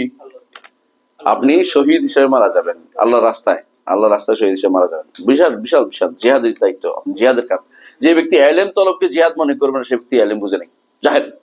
দেখেন বর্তমান সময় অনেকে আছে রাস্তা নিয়ে মারামারি করতে চায়। ইলম তলব বড় কাজ, বাংলাদেশের মানুষের কোনো কাজ নাই, জিহাদের কোনো জায়গায় নেই। জিহাদ এখন জিহাদ মানুষে করে না, এখন জিহাদ সরকার রাষ্ট্র করে, বুঝেন না কথাটা?